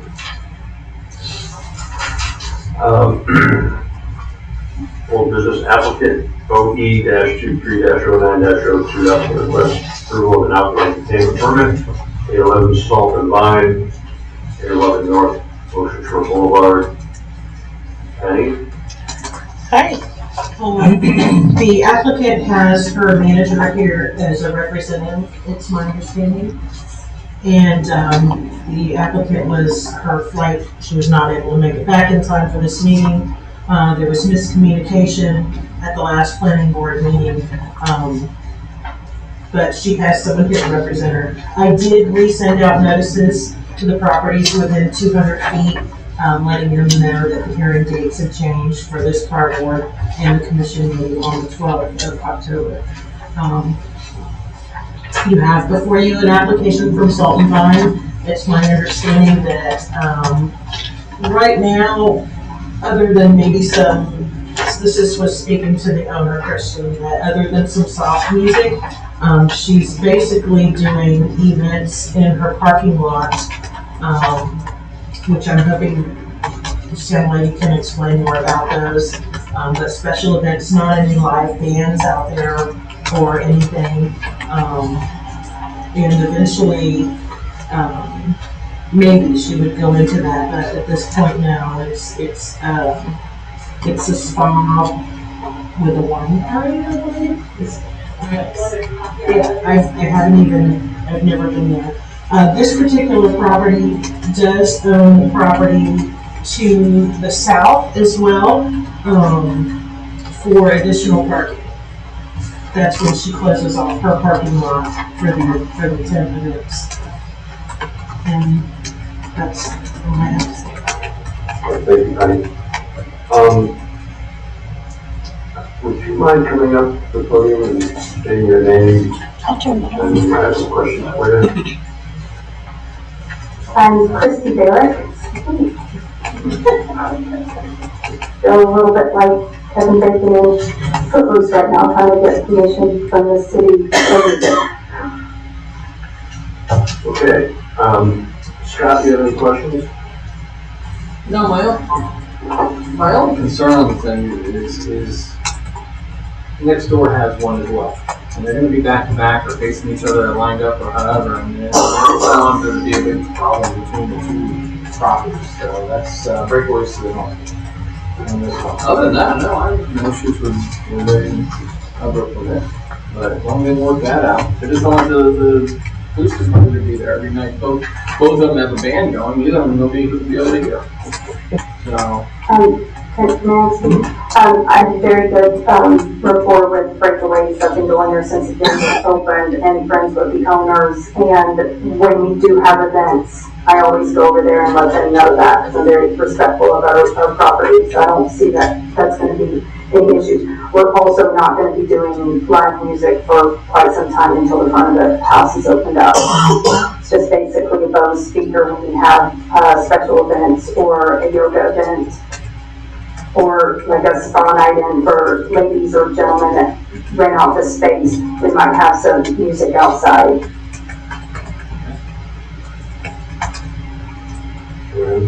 No comment. I don't have any concerns. Yeah, I just questioned, I guess my concern was the drawing that we received, which shows 3 10 by 10 tents.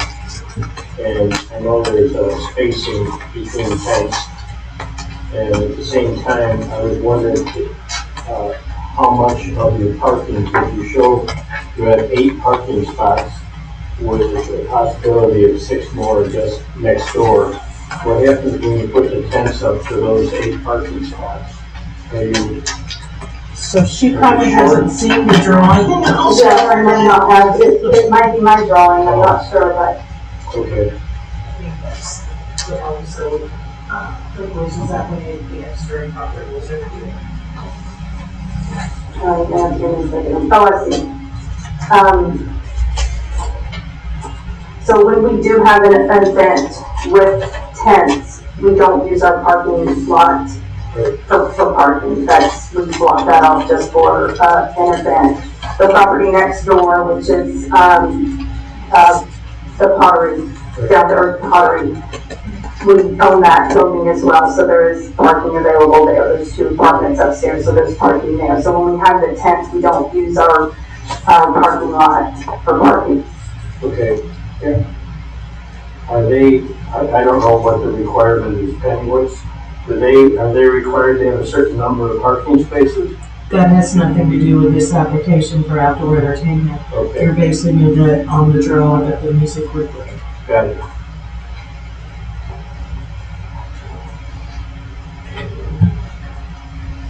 Okay.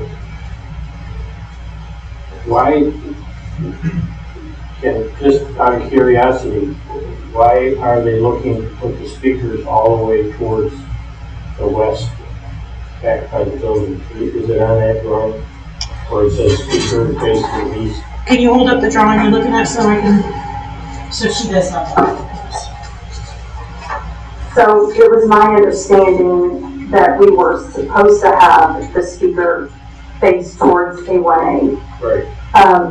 I don't know why it's drawn in the back of the building because I would prefer to have it in the center of the building, or in the center of the parking lot.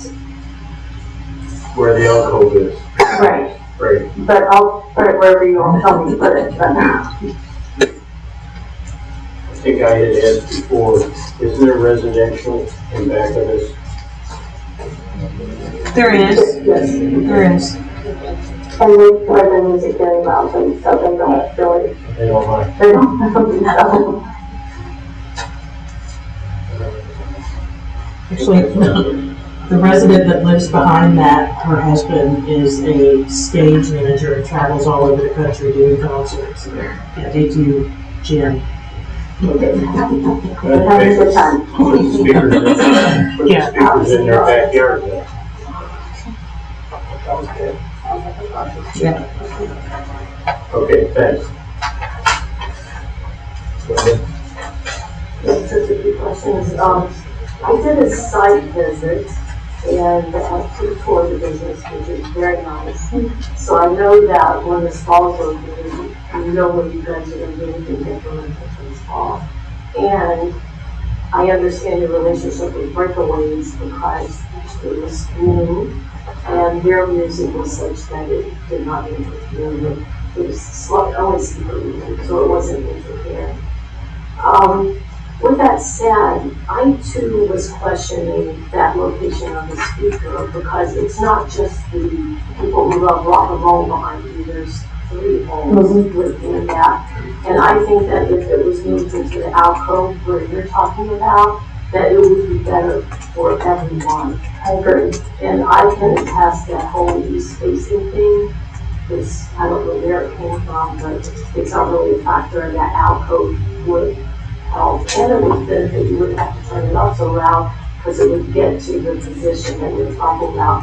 And I appreciate the fact that you said that when you have events that you close that part of the parking lot off because you actually have furniture out back. And so the parking does shift down the way. I also learned that the bar was still under construction, and I was just curious. The plan looks nice. It's my understanding buying would indicate a wine bar. Or also healing bags for the spa as well. So that's part of the self-buying payment. Perfect. So, yeah, I think the two of you guys can work it out to where you can respect each other during that time because there are 2 bars side by side. So that's that. And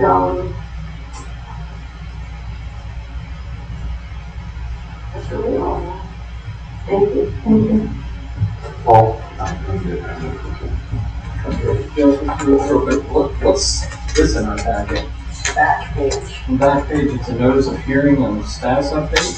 That was probably, Is that a mistake? yes. Okay. That was probably a piece of paper I was looking for. Where did it go? There it is. It's in each of our packages. Yes. Christie, No. what I'm hearing is that the speaker would be better off in that little 90-degree alcove corner.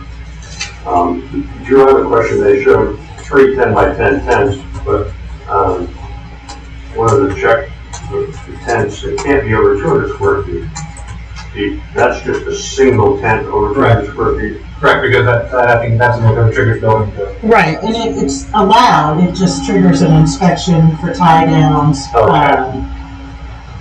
Extinguishers, if there's food being cooked under there, different Okay. issues. Understood. No, I don't have any other questions other than that. Can I pick up? Sure. Real quick, pick up on that tent. Do you know when you put tents out, are they staked or are they straight down and fastened, or do you have, They're on the pavers, so we don't have them tied down, but we do have like the sand, we use the weights for sandbags and stuff. because there is a code where if a tent is staked, you have to have 10 feet between that stake and the stake of the next tent. So if you had 3 tents and you were staking them, in other words, with ropes and so on, you'd be eating up an awful lot of your parking. Right, yeah, that's good to know. Okay.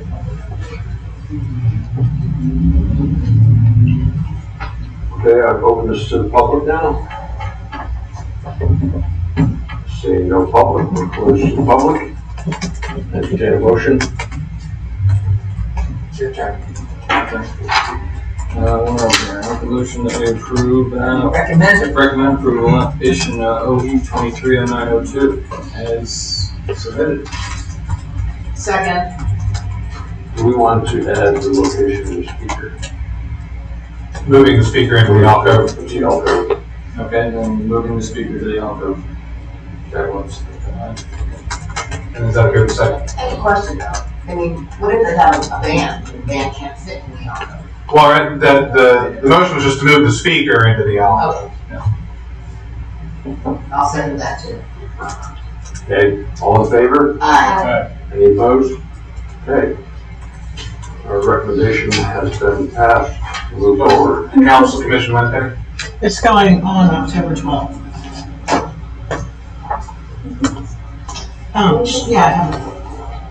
Yeah, possibly. Okay. More towns first. You Why don't you do first? And by all means, I won't take a whole lot of time. I did a really nutshell, I know the last meeting, so I'll take a few more minutes than that. But if I have questions along the way, feel free to interrupt me. I don't have anything set in my head. You're not bothering me by asking questions for conversational sessions like this anyway. The easy ones, I think what I covered just real quick last time is public records and Wait a minute, last time, did I miss something? No, just before, for the new members last time, I did a really quick, like 2 minute, don't do these things type training. That's what I mean by last time. Okay, because I didn't hear that. I was worried. Did you hear that, Lisa? No, I didn't hear that.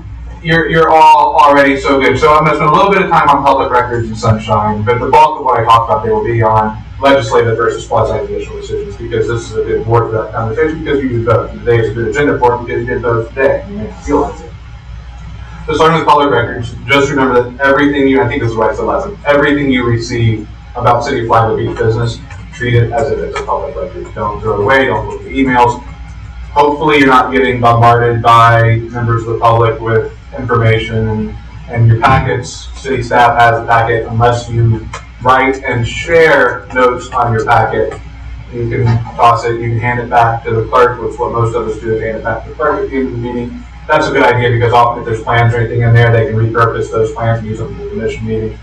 But you don't have to. But my point is you don't have to keep this until you've done something like this. So avoid doing something like this. Writing a note that I want Paul to see, so I write a note to Paul and I show it to Paul.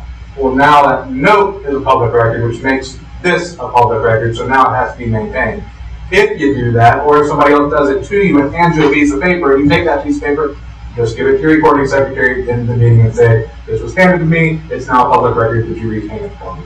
That way, if you have somebody in the public who says, I want that note that got passed, you know where it is. You just go to the recording secretary, and you got public records request for it.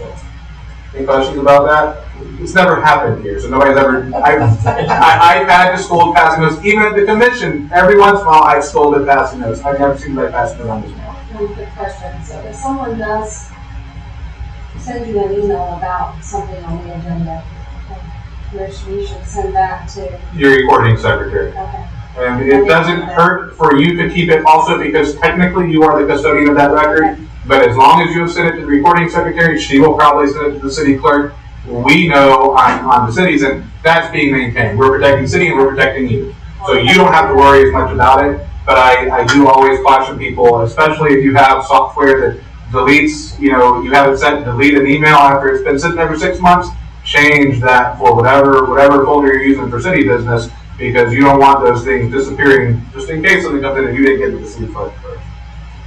Because those automatic deletions have been the biggest problems with advisory boards. People who often advisory boards don't have city email addresses and they're not thinking about it. Don't be sorry, interrupt me all you want. So, in this case, Bonnie would be the recording secretary and Penny is the clerk. He's always the clerk. Penny, ultimately, and now the state law has changed. Pre-COVID, and I lost track. There's now and there's pre-COVID for me. I don't know how long ago these were anymore, but sometime in the past, the state changed the public records law, because for most of the 2000s, there was a pair of brothers, and as soon as I stop trying to think of the names, it will come back to me, but they called themselves watchdogs. But really what they were doing was they were funding their law practice. This is all they did by doing public records requests or public records request litigation, because at the time, all it took was for a public records request to not be handled properly, and you were entitled to your attorney's fees. And so you have these guys making public records requests, inviting cities to make that one mistake, and then they file a lawsuit. And the city would say, well, here's your records you wanted. We apologize for the 1 day of delay. Nope, lawsuit goes on, we'll dismiss the suit and you pay our attorney's fees. And the state finally fixed that for local jurisdictions. So sending the emails, can that be in a folder? Absolutely. It doesn't have to remain in the email. No, absolutely, yeah, if you like a paper folder, you mean. That or on the computer. Absolutely, but as long as it's maintained, and again, if you get them and you send them to the clerk, you know, it's being retained by the clerk's office here. They're really good. But I always like that belt and suspender. So if you can do it on your own too, absolutely. But yeah, there's no special way it has to be maintained, just as long as it isn't. So send to the clerk or send to? Send to your recording secretary, because your recording secretary is basically your staff liaison, and then she'll handle it from there and make sure it gets. But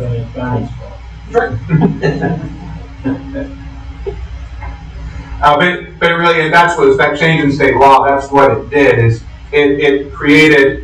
It let us all designate who is your ultimate custodian of records, and for I think every jurisdiction I work for, and probably just about every jurisdiction in the state, it's going to be the city clerk's office. And then there's a notice posted somewhere in City Hall, I think around the front entrance, that basically says if you have any public records request issues, contact the city clerk. And so now there's at least a grace period. If there's an error on a public records request response, they have to tell us that there's been an error, and we have to have that opportunity to fix it before we get to the lawsuit of the attorney's fees. And it was a racket for a while, and I don't use that term loosely. It was a racket for a while. You were on the commission, you know what's going on. So again, really, if you just remember, the first thing I led into that with is anything regarding Flagler Beach business, even if it's not something you've seen or an application, if it's involving Flagler Beach with this board, go ahead and treat it as a public record, unless it's something like, you know, beach cleanups and that kind of stuff. But if it's involving anything that's come before you were the commission or might come before you, treat it as a public record. Sunshine law. This one, it's a really easy one to get right, but a lot of people still get it wrong. Although again, never anybody on this board or the commission, all the boards that have worked with here at Flagler Beach have been great about sunshine law. You all listen to me when I say the one thing that makes this real easy. Don't talk to each other about anything that might come before this board. Keyword being might come before this board. And that's actually what gets a lot of people in trouble, because you might have members who say, again, not of this board, but another jurisdiction who say, well, there's not an application for that restaurant to come in for an outdoor entertainment permit. So what's wrong with me and Joseph talking about this restaurant, maybe one day you want an outdoor entertainment permit? Because you're talking about it because one day they might come before you. So just might come before you. That's the keyword, might. Yes, ma'am. So you can discuss the restaurant, but you just don't discuss. I love the food. The food is fine. I would hate to see this restaurant ever add a second story. Don't have that conversation. Okay, they do. Because that's something that might come before this board. So the food could get bad too. But the food being bad would never come before this board. Okay. Does that answer the question? Well, you can discuss the restaurant. Absolutely. Again, you can discuss the restaurant, but not anything about the restaurant that might be brought to this board. So like expansion, parking, those kind of things, stay off of those. Outdoor permits, outdoor entertainment, stay away from those subjects. Talk about the food all you want. I'm kind of along that line, and this is just something I've always told elected officials. I learned it from my partner Cliff, who he gives the training at the state level, and he still tells the same thing. Is if you're out and about in the city, you're at the Publix, and you bump into each other, say hello, talk about the football games, that we can talk about whatever you want to that's not going to come before, it might not, or that's anything that's not possibly going to come before this board, but don't look like you're doing something wrong. Don't speak in hushed tones, don't go into quiet corners. Remember that, you know, the people out in the public, there are some, not many, but there are some, and vocal ones, that are looking for anything to be mad about. If they see you in a corner looking like you're talking about something that's not supposed to be talking about, they're going to assume you are. So just have a normal conversation, speak in a normal tone of voice. If somebody wants to come in over here and see you talking about city business, don't take offense. That's, you know, part of being an appointed official. Years ago, bear with me for about a minute, when I first got on the commission, I had a commissioner that explained to me how she and another commissioner and a couple other people, husband, wife, that type of thing, were at the Golden Lion having dinner, and somebody made a complaint that because there was more than one commissioner sitting at the table, they must be talking about something about the city. And I guess that's Bob Shays, was it? No, it was Harris Clark. Oh, wow, that's my second. So just came. And actually, when I first started doing this, I was a brand new baby attorney, 2002. Cliff had just recently started representing the city of Maitland, which is when he got into this practice area of local government. He'd been doing litigation proceedings for a while, but not general counsel work. And like his first or second meeting there in Maitland, they used to have a pre-meeting dinner. They didn't talk about any business. They just, the elected officials, goodwill, they'd sit down and have dinner together. And the door would be unlocked. People would come in and sit in the audience just to observe. They weren't talking about business, so it wasn't a public meeting. Well, somehow or another, that door, it was probably an automatic lock. It accidentally got locked, and we had somebody like that looking for a reason to be mad. They came to that door was locked. They didn't knock or anything. They just turned on their heel, went back home, called the state attorney's office at City of Maitland's violating sunshine law. And I don't remember. I don't remember if it was a phone call the next day or just, I think it was probably a phone call the next day. Close up. What the heck was going on? Well, it was nothing. They don't do that anymore. That's fine because appearances matter. Message boards, outdated term. Facebook, Twitter, all of this social media that so many of us are focused on during the course of our day don't have conversations on social media about what's coming before this board. It's just easiest for me to tell you that than to try to tell you how to thread that needle, because the problem with social media, again, is if Joseph says something and then Lisa comments on that, well, now you've had a conversation. You're not thinking of it as a conversation. You weren't face to face, but the law calls that a conversation between the two of you. So avoid posting to the extent you can. If you see another member of the board posting about anything that might come before this board, stay away from that post. Don't comment on it, because the conversationally occurs when there's back and forth. I can say whatever I want on social media. Joseph can say whatever he wants on social media. Don't follow my advice and stay off of it, but you can, without violating the law, you can say anything. But once you've said something, you can't control whether one of these other members comments on it. That's the problem. Used to be, same issue, we call it white papers, because it's still every once in a while, something will come before a board and a member will be upset on the way it played out, and they'll call our office and say, hey, I'm really upset. I want to write a memo to the other elected officials about why I'm upset about this. Can I do that? And the answer is, well, technically, legally, yes, you can. But it's a bad idea because is one, it's going to aggravate everybody else that sits on that board with you, because as soon as I put my white paper in front of all of you, if I'm on the board with you, you can't put out your own because we can't communicate. One of us can say whatever the heck we want, but once that person has spoken, everybody else's lips have to be sealed. So it's offensive, so that's the first thing we tell people. And two, the same thing I just said about social media. Once you put that white paper out, you're just crossing your fingers, nobody else does the same thing. As soon as two of you do it, you both have violated the law. Drew, what happens if your employee or your spouse, that would happen, says something on social media for that us? No problem. Sunshine law only applies to each of you as among each of you. So you can talk to anybody else in the community, you can talk to the city commissioners, you can talk to other members of other boards, you just can't talk to the people that are sitting on this dais. Wait. You just said something. So if I wanted to talk to Jamie about something that came before our board, or is coming before our board, is that yes or no? We're going to get to that when I get to quasi-judicial. Okay, because what you just said, I said, well. Yeah, we're going to get to that when we get to quasi-judicial. So sunshine law, yes, and that's a good transition point. So I pretty much covered what I wanted to on sunshine law. Sunshine, yes. Quasi-judicial, depends. Yes, I could. Yes, sunshine, yes, there's no prohibition on sunshine on you talking to a member of the commission.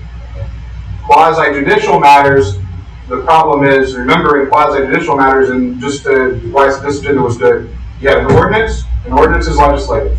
The standard review for a legislative matter is fairly debatable. The lowest standard of proof that we have if you ever have to defend something in front of a court.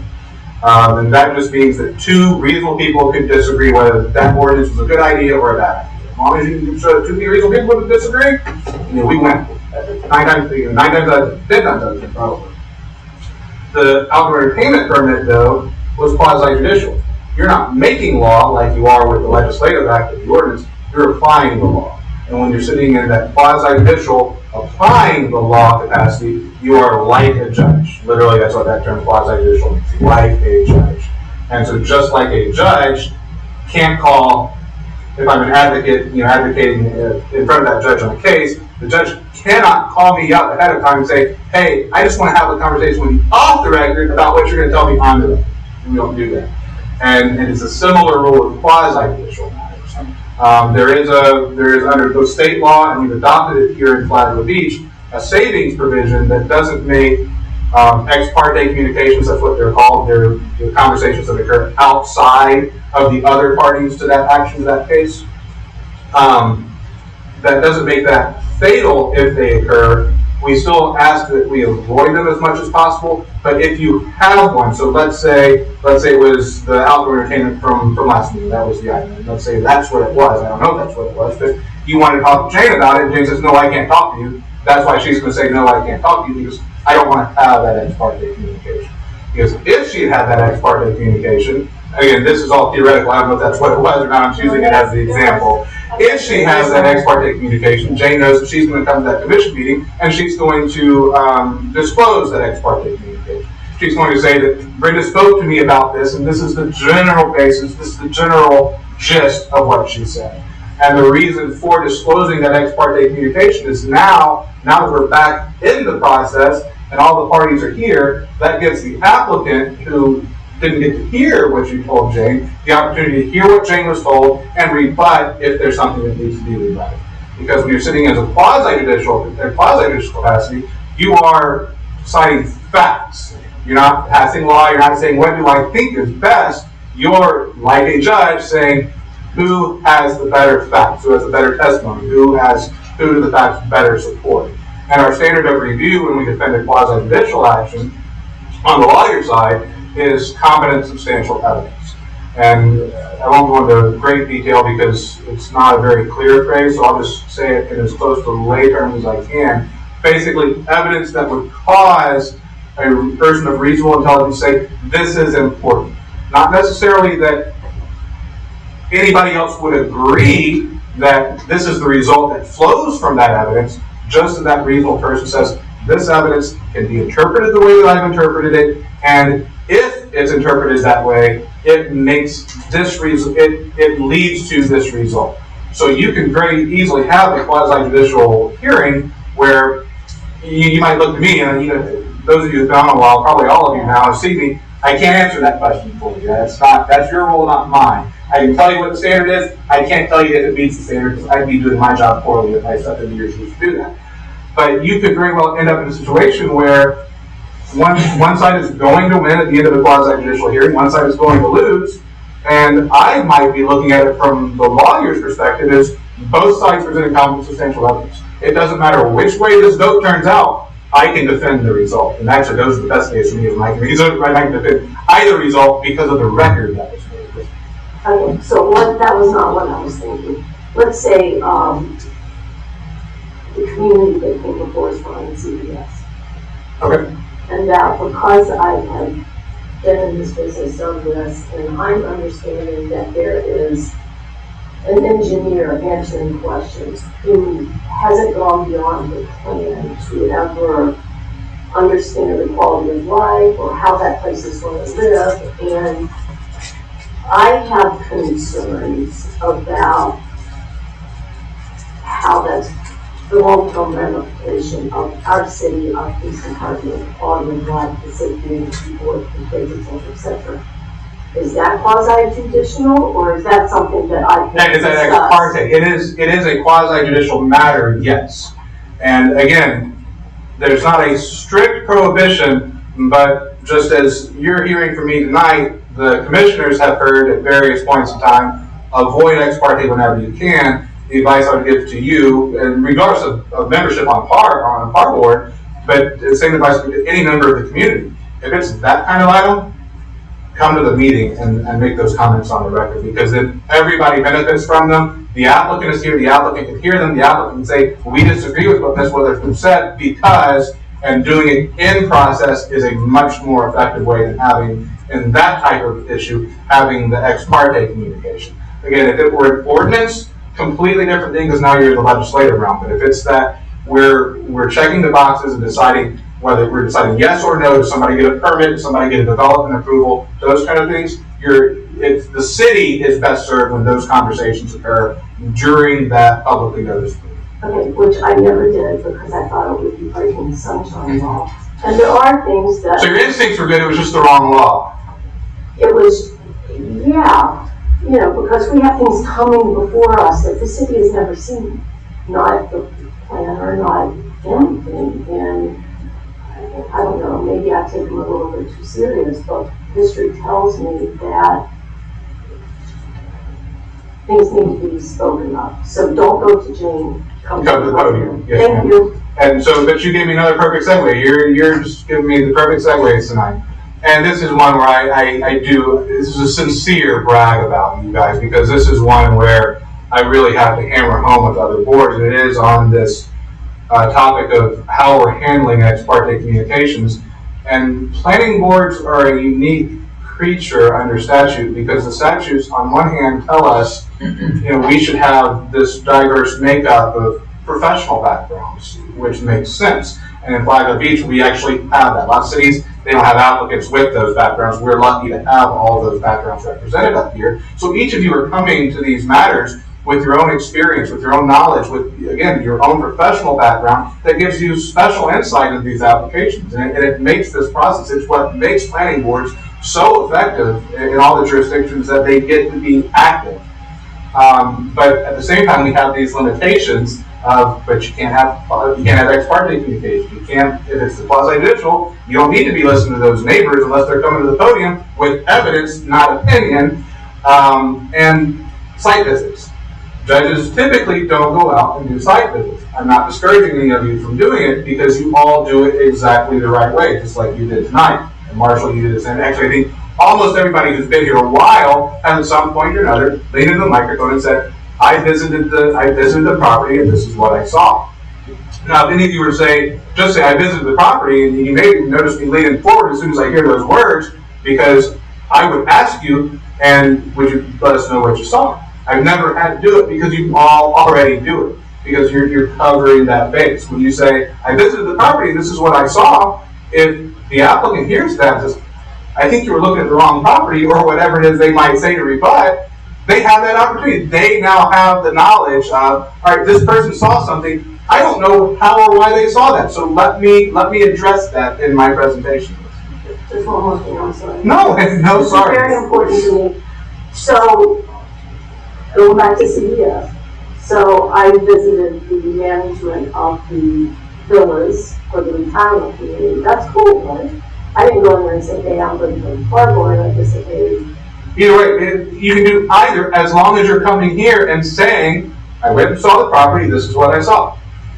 You're making that disclosure. And that's the most important, the best way I think I can say this, so you understand what the purpose of that disclosure is. It's if you were involved in a litigation and the other side had told the judge something out of your hearing, and you never had an opportunity to say yay or nay to what that was that was said, and then the judge enters an order based on what he heard in private, we wouldn't be happy with that result. And now judges, they don't have the savings clause that we have in local government, so they actually can't do this. But let's say they could, if that judge were to come into the courtroom on the day of the hearing, the actual hearing, and say, I just want all the parties to know that I had this conversation, and this is what was told to me, and Ms. Witherspoon, I'm going to give you an opportunity to speak about that, and if there's anything that you would like to rebut in what I heard them say, I'm going to give you an opportunity. You can hear how now you've been re-empowered in that process to speak up for yourself. That's really what it's all about, is everybody having the opportunity, that due process opportunity, to have their say in court. So the key is disclosure. Absolutely.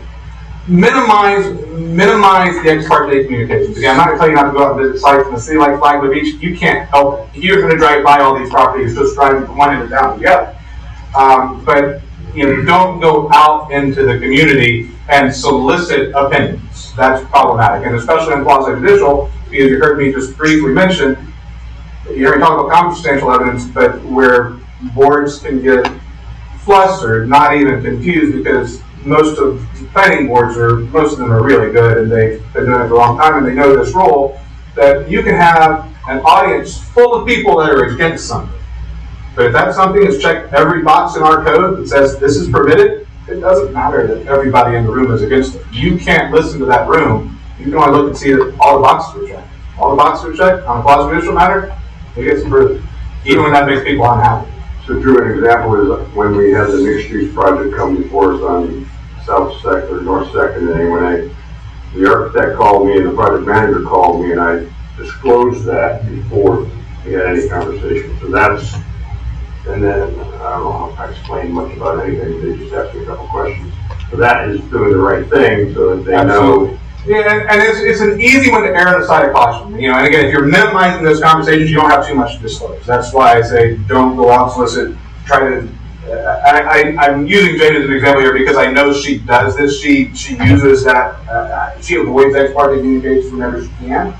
And so I invite all of you to do the same thing. The city attorney told me to avoid ex parte communications because that saves you having to make the disclosure. Because if you have that item where everybody in the community is mad about it, and you might get 100 phone calls. And if you talk to 100 of those people, you're going to be making 100 disclosures that night. You don't want to have to do that. The other, just again, kind of complimentary here, but back to the diverse backgrounds, what this board just does so wonderfully well is you let the applicants know your background. It's obvious Joseph's an architect when you start talking about architecture. It's obvious Marshall has the fire marshal experience when you start talking about fire and building codes. Real estate, the realtor's on the board. But you wear it on your sleeve. You speak intelligently, which makes it obvious to me, but you also are pretty good about this. This is my background, and this is why I'm asking these questions. This is why I have this perspective. And it always makes me so happy to hear that because you're doing such a great job of telling the applicant, okay, how do I speak to you? Because, when I'm learning from the judge, I like to know about that judge. I want to know how to communicate, how to connect with them. And so I love that you guys do that. But you ask questions instead of making statements. And since we've never, for several of you at least, you've never heard this in-depth training on this, and so you've just been doing it intuitively and getting it right. Because judges rarely, and if they do, it annoys at least one of the lawyers in the room, don't come in and say, well, I think this. They might say, well, Mr. Smith, what about? They ask those questions, just like each of you has done on every matter I've ever watched you on, is you ask those questions from your background and let the applicant or let staff answer the questions. And then when maybe you had some deep questions about whether or not one of those boxes has been checked, then you start to dig in. You start to narrow down, well, I'm not sure this box is checked because these questions that I asked were important to me and they haven't been answered to my satisfaction. That makes me sit back here and I'm not working because you guys are making a clean record. I don't have to work hard because you guys are just getting it right. And so I like those nights. But yeah, ask questions, don't make statements because lawyers don't advocate. And that's the last thing now I'm back to using Brenda as an example. And she and I have talked about this both times, but there have been the one item that's been back twice now where you have been an advocate, and she's gone out to the podium to advocate. Strictly speaking, under the voting conflict law, you do the form, you're allowed to participate in the conversation, you're not allowed to vote. But what Brenda and I spoke about on both of those is it's one thing to speak, it's another thing to advocate, and even though the law didn't really touch on it, just for that appearance and everybody feeling comfortable, including Ms. Witherspoon, why don't you go out to the podium and speak as an advocate? Because I think there is, again, while it would be legal, I think there'd be questions in the public to see somebody at the dais advocating in a quasi-judicial matter for one way or the other. From that kind of interested party aspect. I think I've covered everything I wanted to cover. Did I leave any gaps or any questions open for you guys? I just have one last question. Can you just, because we don't have a booklet that tells us, you know, the budget and we show how to get scared to death about the cemetery. Yes. Or even you get your packages and you move on. Just kind of explain the purpose and the role of the cardboard, just in a short explanation. So on land use matters, I mean, really, you are the planning board. So under state law, you are there's a special name the state uses, but you are the land planning agency. So for purposes of the comprehensive plan, the Bible of development for each city, you know, you are that agency that handles land development.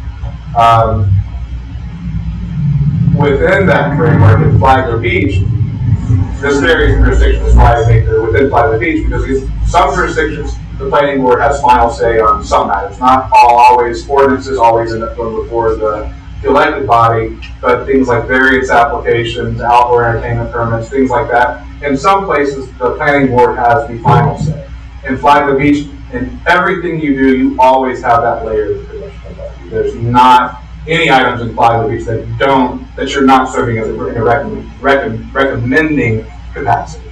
So you are always a recommending board for the city commission on typically land. It's always going to be matters somehow connected to land.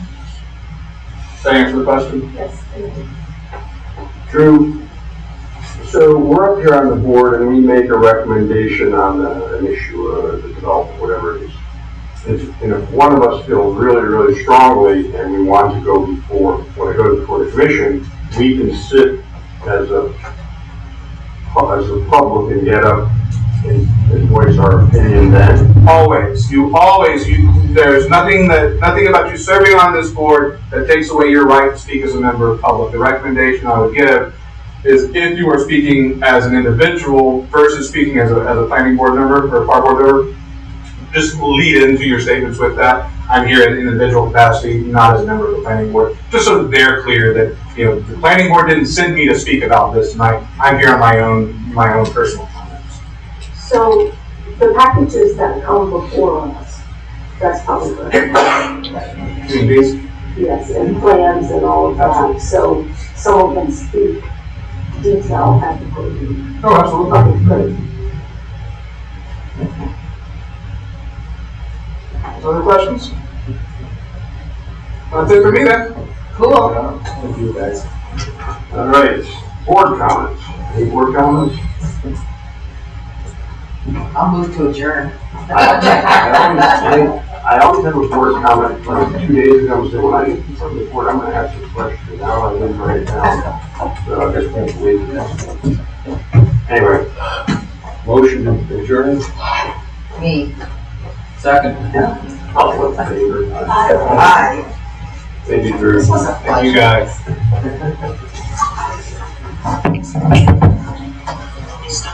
Have a good evening, everybody.